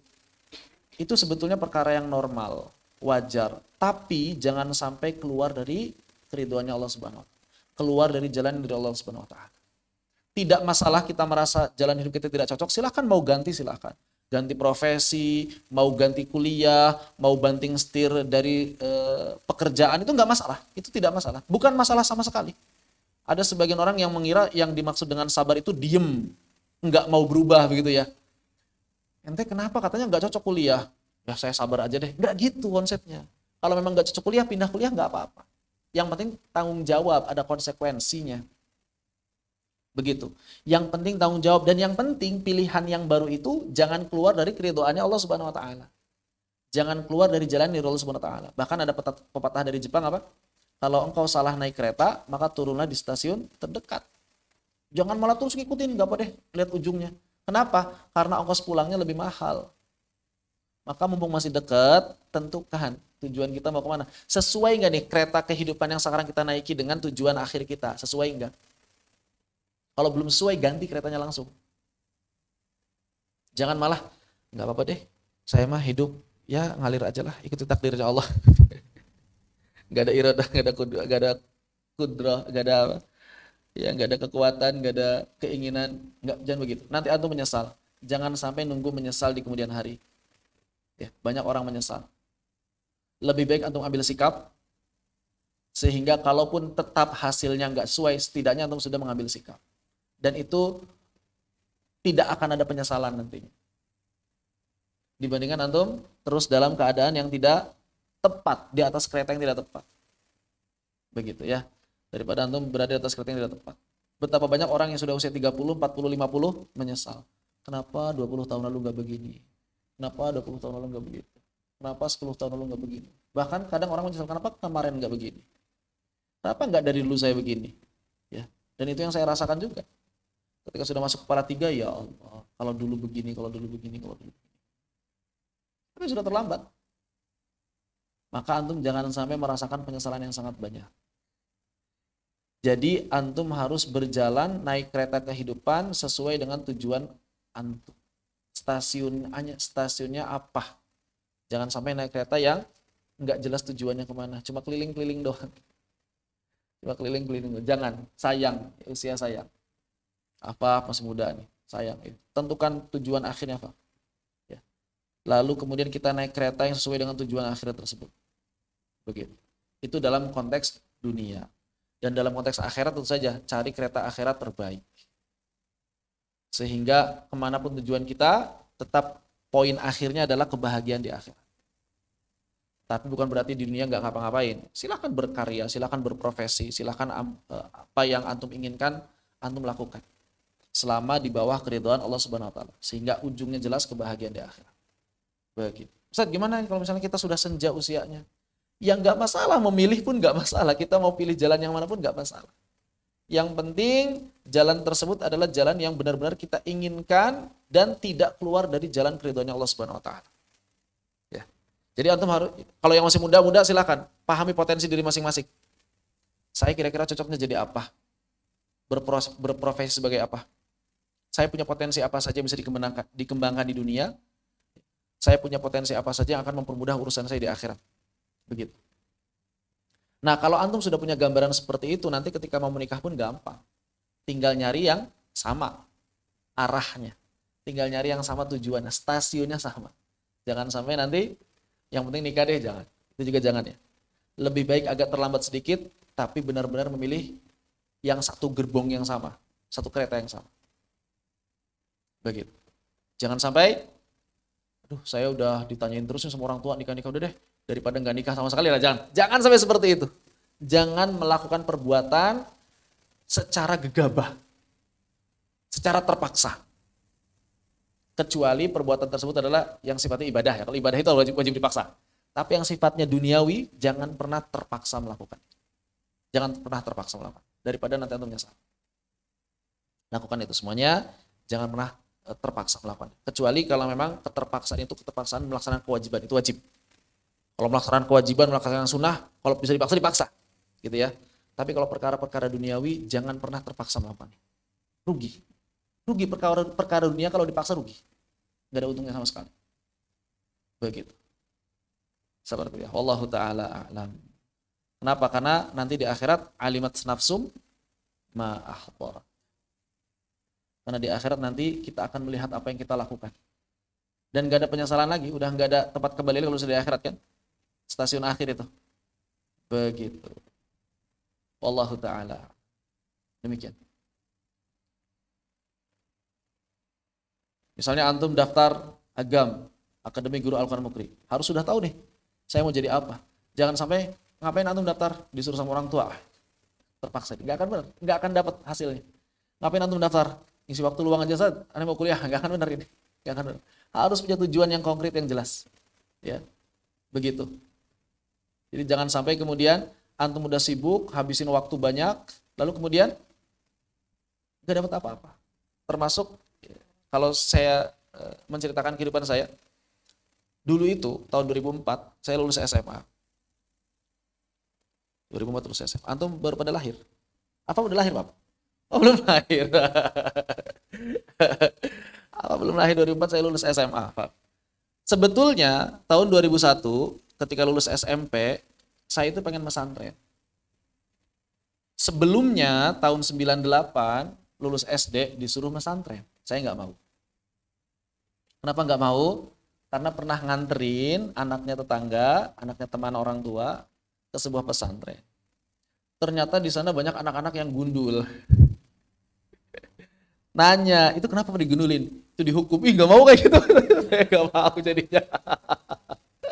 Saya nggak mau, blast dari situ nggak mau. Trauma. Ngeliat bocah gundul-gundul banyak banget itu trauma. Nggak mau pesantren nggak mau saya. Ih, disuruh pesantren kamu gitu ya. Pas SMP saya kemudian ya udah Bu, cariin pesantren tapi yang enak kata saya. Yang agak mahal. Ya, supaya enak. Ya, kata ibu iya tuh. Tapi wallahu a'lam, saya juga bingung. Pas udah SMA, udah lulus SMA tuh saya ngobrol sama ibu saya, Bu.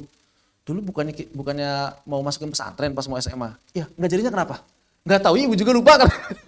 Allah qadarullah, nggak tahu itu tiba-tiba nggak jadi. Ternyata saya didaftarin ke SMA, lulus SMP itu tahun 2001 itu daftar ke SMA. Udah di SMA, ya sudah jauh dari orang tua, kehidupan agama makin menipis, tapi alhamdulillah ya, saya merasa Allah nolong saya banget. Walaupun saya begajulan, tapi nggak sebegajul orang-orang yang lain. Ya anak remaja ya, bandel-bandel gitulah. Tapi alhamdulillahnya itu masih kos-kosan. Kos-kosan itu padahal campur perempuan laki-laki ya. Kalau anak-anak SMA campur biasa kayak gitu ya. Tapi alhamdulillah ada anak-anak yang soleh di situ. Sehingga nggak ada yang berani ngapa-ngapain walaupun campur. Jadi interaksinya masih lebih terjaga. Karena ada orang-orang soleh, ada anak-anak rohis yang kos di situ juga. Dan kosan itu punya guru dan gurunya sering nginep di situ. Jadi aman, ya. Nggak ada yang berlebihan lah ya. Walaupun kalau kayak misalnya ngeband apa segala macam itu mah anak-anak SMA udah. Tapi nggak ada yang berlebihan. Terus kemudian saya itu gara-gara teman kos ada yang rohis, jadi saya kemudian sering ikut ngaji. Di satu sisi begajulan, di satu sisi tapi masih ngaji, mentoring. Bahkan sebagian kakak kelas itu ada yang suka ngundang ustadz ke kosan. Ya, saya mentoring waktu SMA. Walaupun ustadznya beda-beda, dari afiliasi yang berbeda, dari ini, dari itu, dari enggak apa-apa. Kemudian ada teman saya, teman sebelah kos, yang dia ini Islami banget. Islami banget, rajin ngaji. Anak Muhammadiyah, rajin ngaji. Ya. Kemudian wajib beli majalah Sabili tiap bulan. Dulu masalah Sabili. Sabili itu majalah pergerakan loh, Islami banget loh. Pokoknya kalau antum seorang Islamis wajib beli Sabili zaman dulu itu. Makanya kenal tuh kisah-kisah jihad Ambon, Palestina itu dari SMA. 2001 ke 2004. 2004 saya lulus SMA. Saya pengen apa? Saya pengen masuk ke Universitas Islam. Jadi memang benar-benar dari itu udah pengen belajar agama gitu, belajar agama. Qadarullah. Tahun 2004 rame-rame kasus UIN Bandung.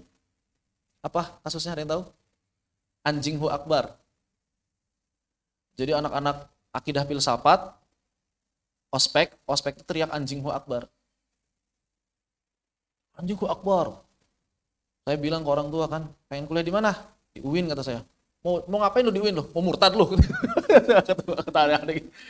Ayahana lulusan pesantren, kerja di KUA. Ustadz lah ya. Ibu Ana lulusan pesantren, guru agama SD. Ustadz-ustadzah sebetulnya mereka. Saya ngaji dari kecil di rumah. Hatam Sapinah pun di rumah dari ayah. Gitu. Gagal lagi tuh kan. Apa saya milih? Udahlah, saya mikir begini. Pokoknya saya masuk jurusan yang saya sukai aja. Waktu itu fisika. Karena saya suka fisika. Saya pikir belajar fisika, pelajaran fisika semua. Ternyata ada matematiknya, ada kimianya, itu yang saya nggak suka. Satu semester udah, saya pengen pindah, udah nggak sanggup nih, saya pengen pindah. Makanya saya waktu tahun 2004 kuliah di UPI, itu lebih banyak nongkrong di Darut Tauhid. Karena tetanggaan. Keluar gerbang itu langsung Darut Tauhid. Saya sering mabit di situ. Ketemu teman-teman jamaah tabligh, sering ikut qiyamul lailnya. Jadi rajin ke masjid lah pokoknya. 2004. Dan semua nilai di UPI waktu itu, semuanya C, D, bahkan ada E. Yang B ada 1, yang A 1. Pelajaran agama Islam. Mata kuliah agama Islam A 1. Maka semester kedua saya udah gak ikut UAS. Yalah, ngapain ikut UAS? Nilai udah jelek semua, berantakan semua. Terus mau ngapain? Siap-siap ikut masuk universitas yang baru. Saya harus banting setir. Kenapa? Kalau misalnya saya teruskan di fisika di situ, tertekan batin saya itu nggak akan kuat. Tapi lagi-lagi pengen ke UIN nggak boleh itu kan? Udah ya sudah. Saya mikir cari jurusan yang santai supaya saya bisa ngaji. Begitu. Sejarah santai deh. Sejarah bener. Jadi ketika masuk sejarah Unpad itu benar-benar santai dan aktivitas saya lebih banyak halaqah, ikut ta'lim, belajar Al-Quran, jadi ketua DKM fakultas. Itu yang kegiatan-kegiatan saya. Sama ikut organisasi kemahasiswaan. Alhamdulillah terjaga. Cuma memang saya itu pengen benar-benar belajar ilmu syar'i dari dasar. Itu dari tahun 2005 di Unpad, itu udah pengen tuh. 2006, aduh, kapan saya pengen pindah dari Unpad ya? Masa saya ada rasa berat ke orang tua. Masa baru pindah ke Unpad udah pengen pindah lagi begitu kan ya. Lama tuh 2004, 2005, 2006, 2007, 2008 terus ditahan-tahan itu. Terutama ketika melihat kakak kelas banyak yang pindah ke Al-Imarat Bandung. Ada yang double kuliahnya, ada yang pindah, tapi kebanyakan pindah. Saya ngobrol sama murabi saya waktu itu. Saya mau kuliah di Al-Imarat. Kenapa? Kan belajar agama beneran. Akhi, tuh lihat, yang kuliah di Imarat semuanya gagal semua di Unpadnya. Cuma 2 orang ini doang yang berhasil katanya. Antum mau kayak gitu? Saya mikir, sebenarnya sih gak apa-apa dalam hati gitu ya. Sebenarnya gak apa-apa sih. Tapi ternyata berat. Sampai akhirnya pas udah skripsi di Unpad itu. Lama-lama jenuh. Saya sudah selesai belajar di Unpad, saya mikirnya gitu. Maka saya pun daftar ke Al-Imarat. Baru kerasa itu, ya Allah kenapa enggak dari tahun 2004 gitu.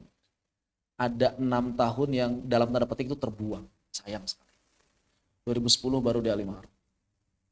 Sayang. Fase-fase di mana 2004-2010 itu ya saya dapat banyak hal di sana belajar, tapi nggak dapat pendalaman ilmu syar'i. Sangat disayangkan. Saya mikirnya kalau misalnya 2004 udah belajar ilmu syar'i bisa jadi keluar Mesir segala macam gitu. Saya telat 2010, 2011, 2012 di Al-Imarat Bandung. Alhamdulillah dapat banyak hal di sana. Nah, jangan sampai antum jadi seperti itu. Nunggunya kelamaan, akhirnya waduh, kenapa nggak dari dulu? Kenapa nggak dari dulu? Jadi kalau antum misalnya ingin, apalagi keinginan itu sesuai dengan jalan keridhaannya Allah, wah, lakukan aja. Yang penting antum harus konsekuen dengan segala pilihan antum. Jangan nyalahin orang lain ketika itu adalah pilihan antum. Itu yang penting. Ya. Harus berani memilih. Dan harus menetapkan tujuan. Makanya saya dulu, kenapa saya masuk Al-Imarat? Ya saya pengen bisa bahasa Arab. Saya pengen memahami turas, kitab-kitab kuning begitu kan. Tujuannya itu. Alhamdulillah kan. Dari situ bisa ikut daurah para masyayikh, bisa ikut, alhamdulillah. Itu pintunya, walaupun agak lambat terbukanya. 2014, 15, 16, 17, baru makin terbuka lebar.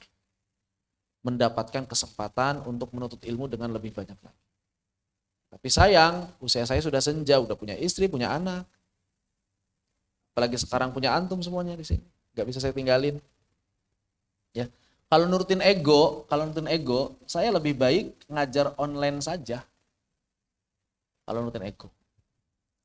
Atau ngajar ke tempat-tempat istilahnya ngamen ya, kalau kata teman saya, kerjaan Ustadz di Depok itu ngamen, keliling dari satu masjid ke masjid yang lain. Kenapa? Karena dari finansial itu lebih menguntungkan. Menguntungkan. Menguntungkan sekali. Sekali ngisi itu seganya 500. Kalau kuliah subuh itu 500. Paling kecil itu 200. Coba kalau misalnya setiap pekan Sabtu Ahad. Biasanya Sabtu Ahad kan. Ada berapa pekan berarti ada berapa Sabtu sama Ahad berarti 8. 8 kali 200 saja sudah 1.600.000. Cuma ngisi kuliah subuh doang. Jumatan 500 kan. 5 kali 4 2 juta. Udah berapa tuh? 3,6. UMR ya, hampir UMR. Belum kelas-kelas yang lain kalau antum buka setiap hari, kalau nurutin ego. Ya walaupun sebetulnya rezeki takdirnya Allah SWT ya. Tapi saya pikir kalau misalnya terus-terusan seperti itu, nggak ada jejak, nggak ada yang bisa diwariskan pada generasi berikutnya. Maka butuh ada yang diwariskan untuk generasi berikutnya, karena saya nggak akan selamanya hidup. Butuh ada orang yang jauh lebih baik daripada saya dalam bidang ini untuk menggantikan saya. Begitu. Maka saya harap dari antum sekalian inilah ya, yang bisa lahir jauh lebih baik daripada seorang Laila Al-Fadli. Karena saya dulu belajar tajwid nggak ikut karantina seperti ini, nggak mondok khusus, dan dalam keadaan sudah nikah, sudah punya anak. Fokusnya kayak gimana bayangkan sendiri. Maka antum yang belum nikah, belum punya anak, belum berkeluarga, fokus belajar yang sungguh-sungguh ya. Persiapkan kehidupan yang baik di dunia dan lebih-lebih kehidupan yang baik di akhirat. Seperti itu. Sedikit sharing. Allahu a'lam bishawab. Demikian. Barakallahu fikum. Ada yang ingin disampaikan? Gimana, Faf?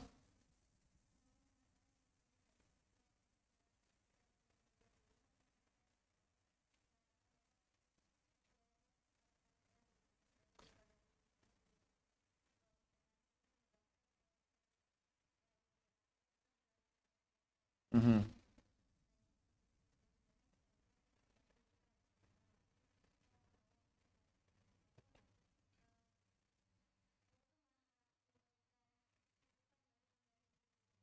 Bagaimana meyakinkan orang lain bahwa Allah itu selalu berikan kecukupan dunia sebetulnya begitu.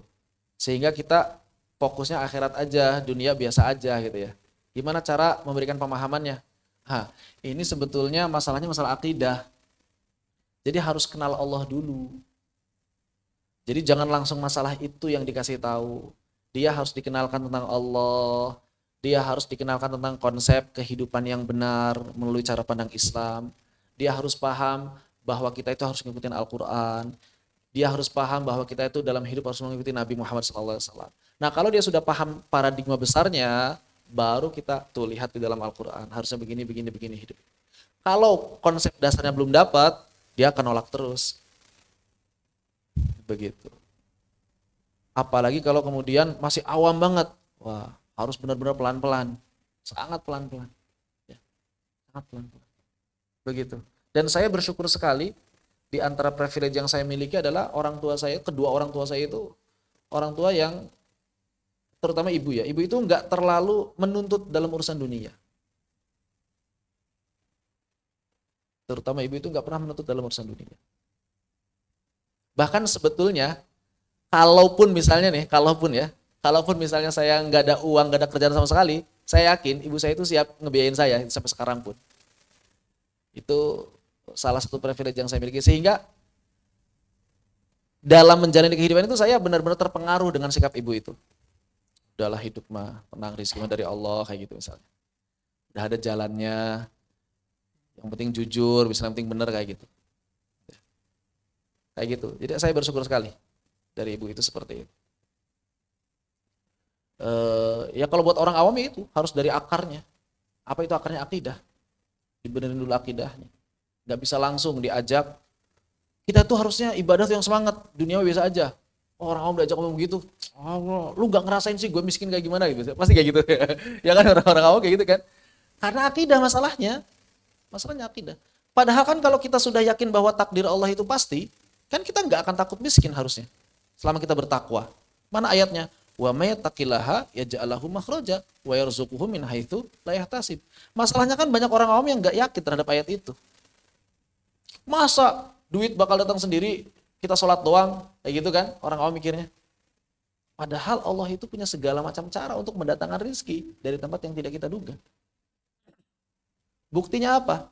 Buktinya kalau misalnya ada orang tiba-tiba ke masjid, ternyata masjidnya ada makan gratis. Misalnya gitu kan. Itu kan rezeki tidak terduga. Lagi lapar ke masjid malah dapat makan gratis. Alhamdulillah. Atau apapun itu rezeki banyak tidak terduga. Selama kita bertakwa. Ya, jadi yang harus ditumbuhkan apanya? Takwanya. Keyakinannya, akidahnya. Kalau dia sudah kuat keyakinan terhadap Allah, kuat kecintaan terhadap Al-Quran, ya dia pasti akan melihat Al-Quran itu sebagai sesuatu yang harus diamal. Kata Al-Quran A, ya sudah A. Kata Al-Quran B, ya sudah B. Orang zaman sekarang itu kan mikirnya begini, nyari pekerjaan yang haram aja susah, apalagi yang halal. Pokoknya sekarang yang penting jadi duit, gitu kan? Ya, karena akidahnya belum nyampe, dia belum meyakini bahwa yang namanya rezeki itu telah ditetapkan. Padahal wa ma min dabbatin illa 'alallahi rizquha. Antum bayangkan ya. Hewan melata itu sudah ada jatah rizkinya dari Allah. Loh apalagi antum manusia, masa nggak ada jatahnya? Makanya kalau kata Gus Baha, gajah aja yang butuh makannya lebih banyak daripada antum, itu istirahat kan, tidur kan. Gajah kerjanya tiap hari 24 jam, banyak tidurnya kan? Tidur. Maksudnya gini loh, kebutuhan gajah itu, makanan hariannya lebih banyak daripada kita. Tapi gajah itu menyempatkan diri istirahat. Kita yang kebutuhan makannya nggak sebanyak gajah, kok bisa kerjanya tiap hari banting tulang, peras keringat, sampai kemudian sakit tipes gitu. Ya. Buat apa? Padahal Allah sudah menjanjikan rezeki bagi kita semua. Bahkan rezeki itu mendatangi, bukan didatangi. Makanya para ulama mengatakan ketika kemudian kita bersembunyi sekalipun, rezeki itu akan mendatangi kita. Sebagaimana kematian akan mendatangi kita juga. Begitu. Nah ini kan konsep begini nggak dipahami oleh orang-orang awam. Mereka mikirnya, wah lu mah mabok agama. Ya. Masalahnya akidah. Jadi permasalahan akidah. Makanya saya juga sering bilang, buat para khotib Jumat gitu ya. Sebetulnya khutbah Jumat itu gak usah ngawang kebanyakan, lama ngomong gak jelas. Perbaiki akidah masyarakat kita. Bagaimana kemudian kita harus mencintai Allah, mencintai Al-Quran, tunduk pada perintah Allah. Itu aja sebetulnya. Kalau setiap Jumat dikasih tahu itu, masih gak berubah? Ya kan? Masa gak berubah kalau tiap Jumat dikasih tahu itu? Masalahnya kan kadang-kadang ngobrolin apa kalau khutbah Jumat itu. Apalagi kalau udah ngobrolinnya gak jelas, suaranya pelan. Wah, yang akhwat gak pada ngerasain sih ya. Gimana ngedengerin khutbah Jumat yang suaranya pelan, temanya itu bukan tema tazkiyatun nafs. Apa yang terjadi? Sampai tadi saya Jumatan di depan saya itu mendengur keras sekali. Di samping antum ya yang dengur keras itu. Ya Allah. Ya karena bahasannya terlalu awang-awang gitu ya bahasa itu. Enggak nyentuh sisi kehidupan kita begitu. Nah, ini yang mesti diperbaiki. Jadi dari akidah dulu. Kasih taunya dari akidah dulu. Berat kalau harus langsung dikasih tahu ke situ. Seperti itu. Kalau akidah sudah kuat, dia pasti rajin sholat, dia pasti mau menutup aurat, dia pasti akan siap untuk menerima konsep-konsep yang ditawarkan oleh Al-Quran. Begitu. Wallahu a'lam bishawab. Demikian. Afwan. Ada yang tanyakan? Yang di Zoom apakah ada yang disampaikan? Apa ini?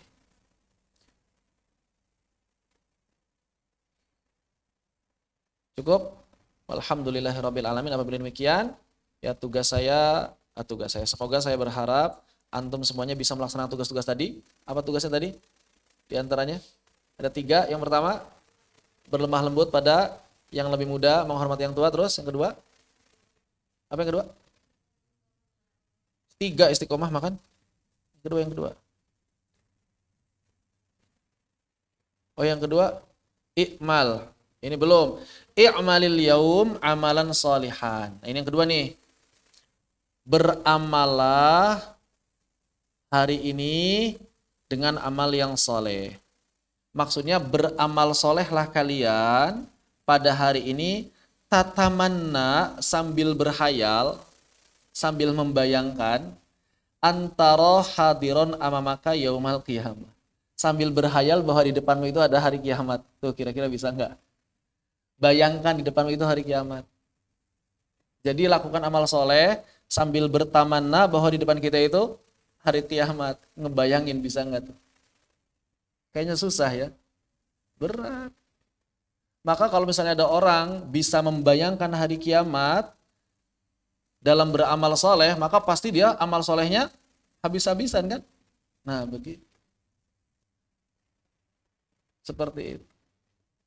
Karena dia tahu bahwa belum tentu besok itu kita masih diberikan kehidupan. Ya, seperti itu. Allahu Ta'ala a'lam. Begitu. Demikian. Yang ketiga baru meminta keistiqomahan dari Allah Subhanahu wa Ta'ala. Demikian ya. Tentukan tujuan hidup antum semuanya, lalu kemudian naiklah kereta yang sesuai dengan tujuan tersebut. Makanya ini juga sekaligus informasi ya buat yang peserta online bahwa Ma'had Mukri itu sendiri sebetulnya programnya itu program Mukri itu aslinya program Ma'had itu 5 tahun yang udah dirancang itu. Cuma karena guru-gurunya belum ada, musyrik belum ada, maka diadakan Akademi Guru Al-Qur'an. Nah 5 tahun ini ada 3 kategori, boleh diikuti setahun, boleh diikuti 3 tahun, boleh diikuti sampai 5 tahun. Dan ini sesuai tujuan kehidupan masing-masing yang beda-beda. Siapa yang ikutnya cukup 7 tahun? Mereka yang butuh ilmu fardu ain saja. Tapi mereka nggak mau terjun dalam dunia ilmu syariat. Misalnya setelah itu mau masuk ke IT, setelah itu mau jadi dokter. Yang penting ilmu fardu ain dalam Islam selesai di 1 tahun itu. Ilmu apa yang fardu ain? Akidah, ibadah, akhlak, dan kemudian baca Al-Quran. Dapat 1 tahun. Asik sebetulnya programnya itu. Akademi Studi Islam dan Al-Quran. Ya. Siapa 3 tahun? Mereka yang pengen jadi guru Al-Quran, tapi juga bisa berprofesi dalam bidang yang lain. Tapi sudah punya bekal untuk menjadi guru Al-Quran yang profesional. Agam. Gitu, ya. Nah yang kelima ini siapa? Adalah mereka yang memang siap terjun untuk persiapan menjadi ahli dalam bidang ilmu syariat. Nah butuhnya 5 tahun programnya. Jadi nanti kalau misalnya ada yang daftar, kalau program ini jadi dibuka, kalau ada yang daftar tanya dulu, kedepannya mau jadi apa? Mau jadi ini, jadi itu, jadi itu. Oh cocoknya 5 tahun berarti, karena sudah ada pengen jadi master dalam bidang syariat, pengen jadi ahli hadis, pengen jadi ahli qiraat, pengen jadi ahli fikih, berarti di Mukrinya 5 tahun. Saya pengen jadi guru Al-Quran Ustaz, tapi saya pengen kuliahnya di umum. Boleh, berarti yang 3 tahun aja ikut, yang gue saya 5 tahun, sayang yang 2 tahun yang nanti kebuang. Ustaz, saya itu di sini masuk ke Mukri sebetulnya bukan pengen jadi guru Al-Quran, apalagi pengen dalam bidang ilmu syariat. Saya kurang cocok di dalam bidang ilmu syariat. Terus antum senangnya apa? Saya senangnya di IT, saya pengen jadi master IT, ya, ahli IT, muslim ahli IT gitu. Tapi saya tuh pengen tahu tata cara sholat yang benar, wudhu yang benar itu kayak gimana. Antum di sini cukup 1 tahun aja, gak usah lama-lama. Begitu maksudnya, sesuai dengan tujuan masing-masing. Konsepnya begitu sebetulnya Mukri itu di awalnya. Cuma belum terrealisasi. Ya, mudah-mudahan di tahun ajaran baru ini sudah dibuka nih program ini, Ma'had. Program aslinya ini.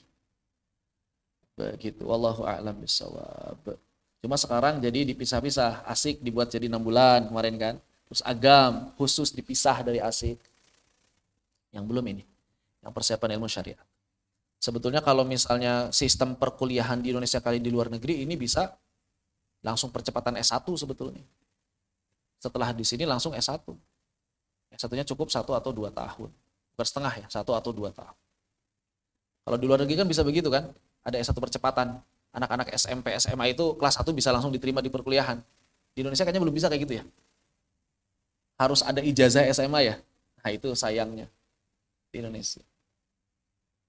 Allahu a'lam bishawab. Demikian, jadi kita lakukan apa yang kita ingin lakukan sesuai dengan tujuan akhir kita. Yang penting tetap dalam keriduan Allah.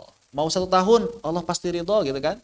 Kalau konsep ini 3 tahun Allah ridho, 5 tahun Allah ridho.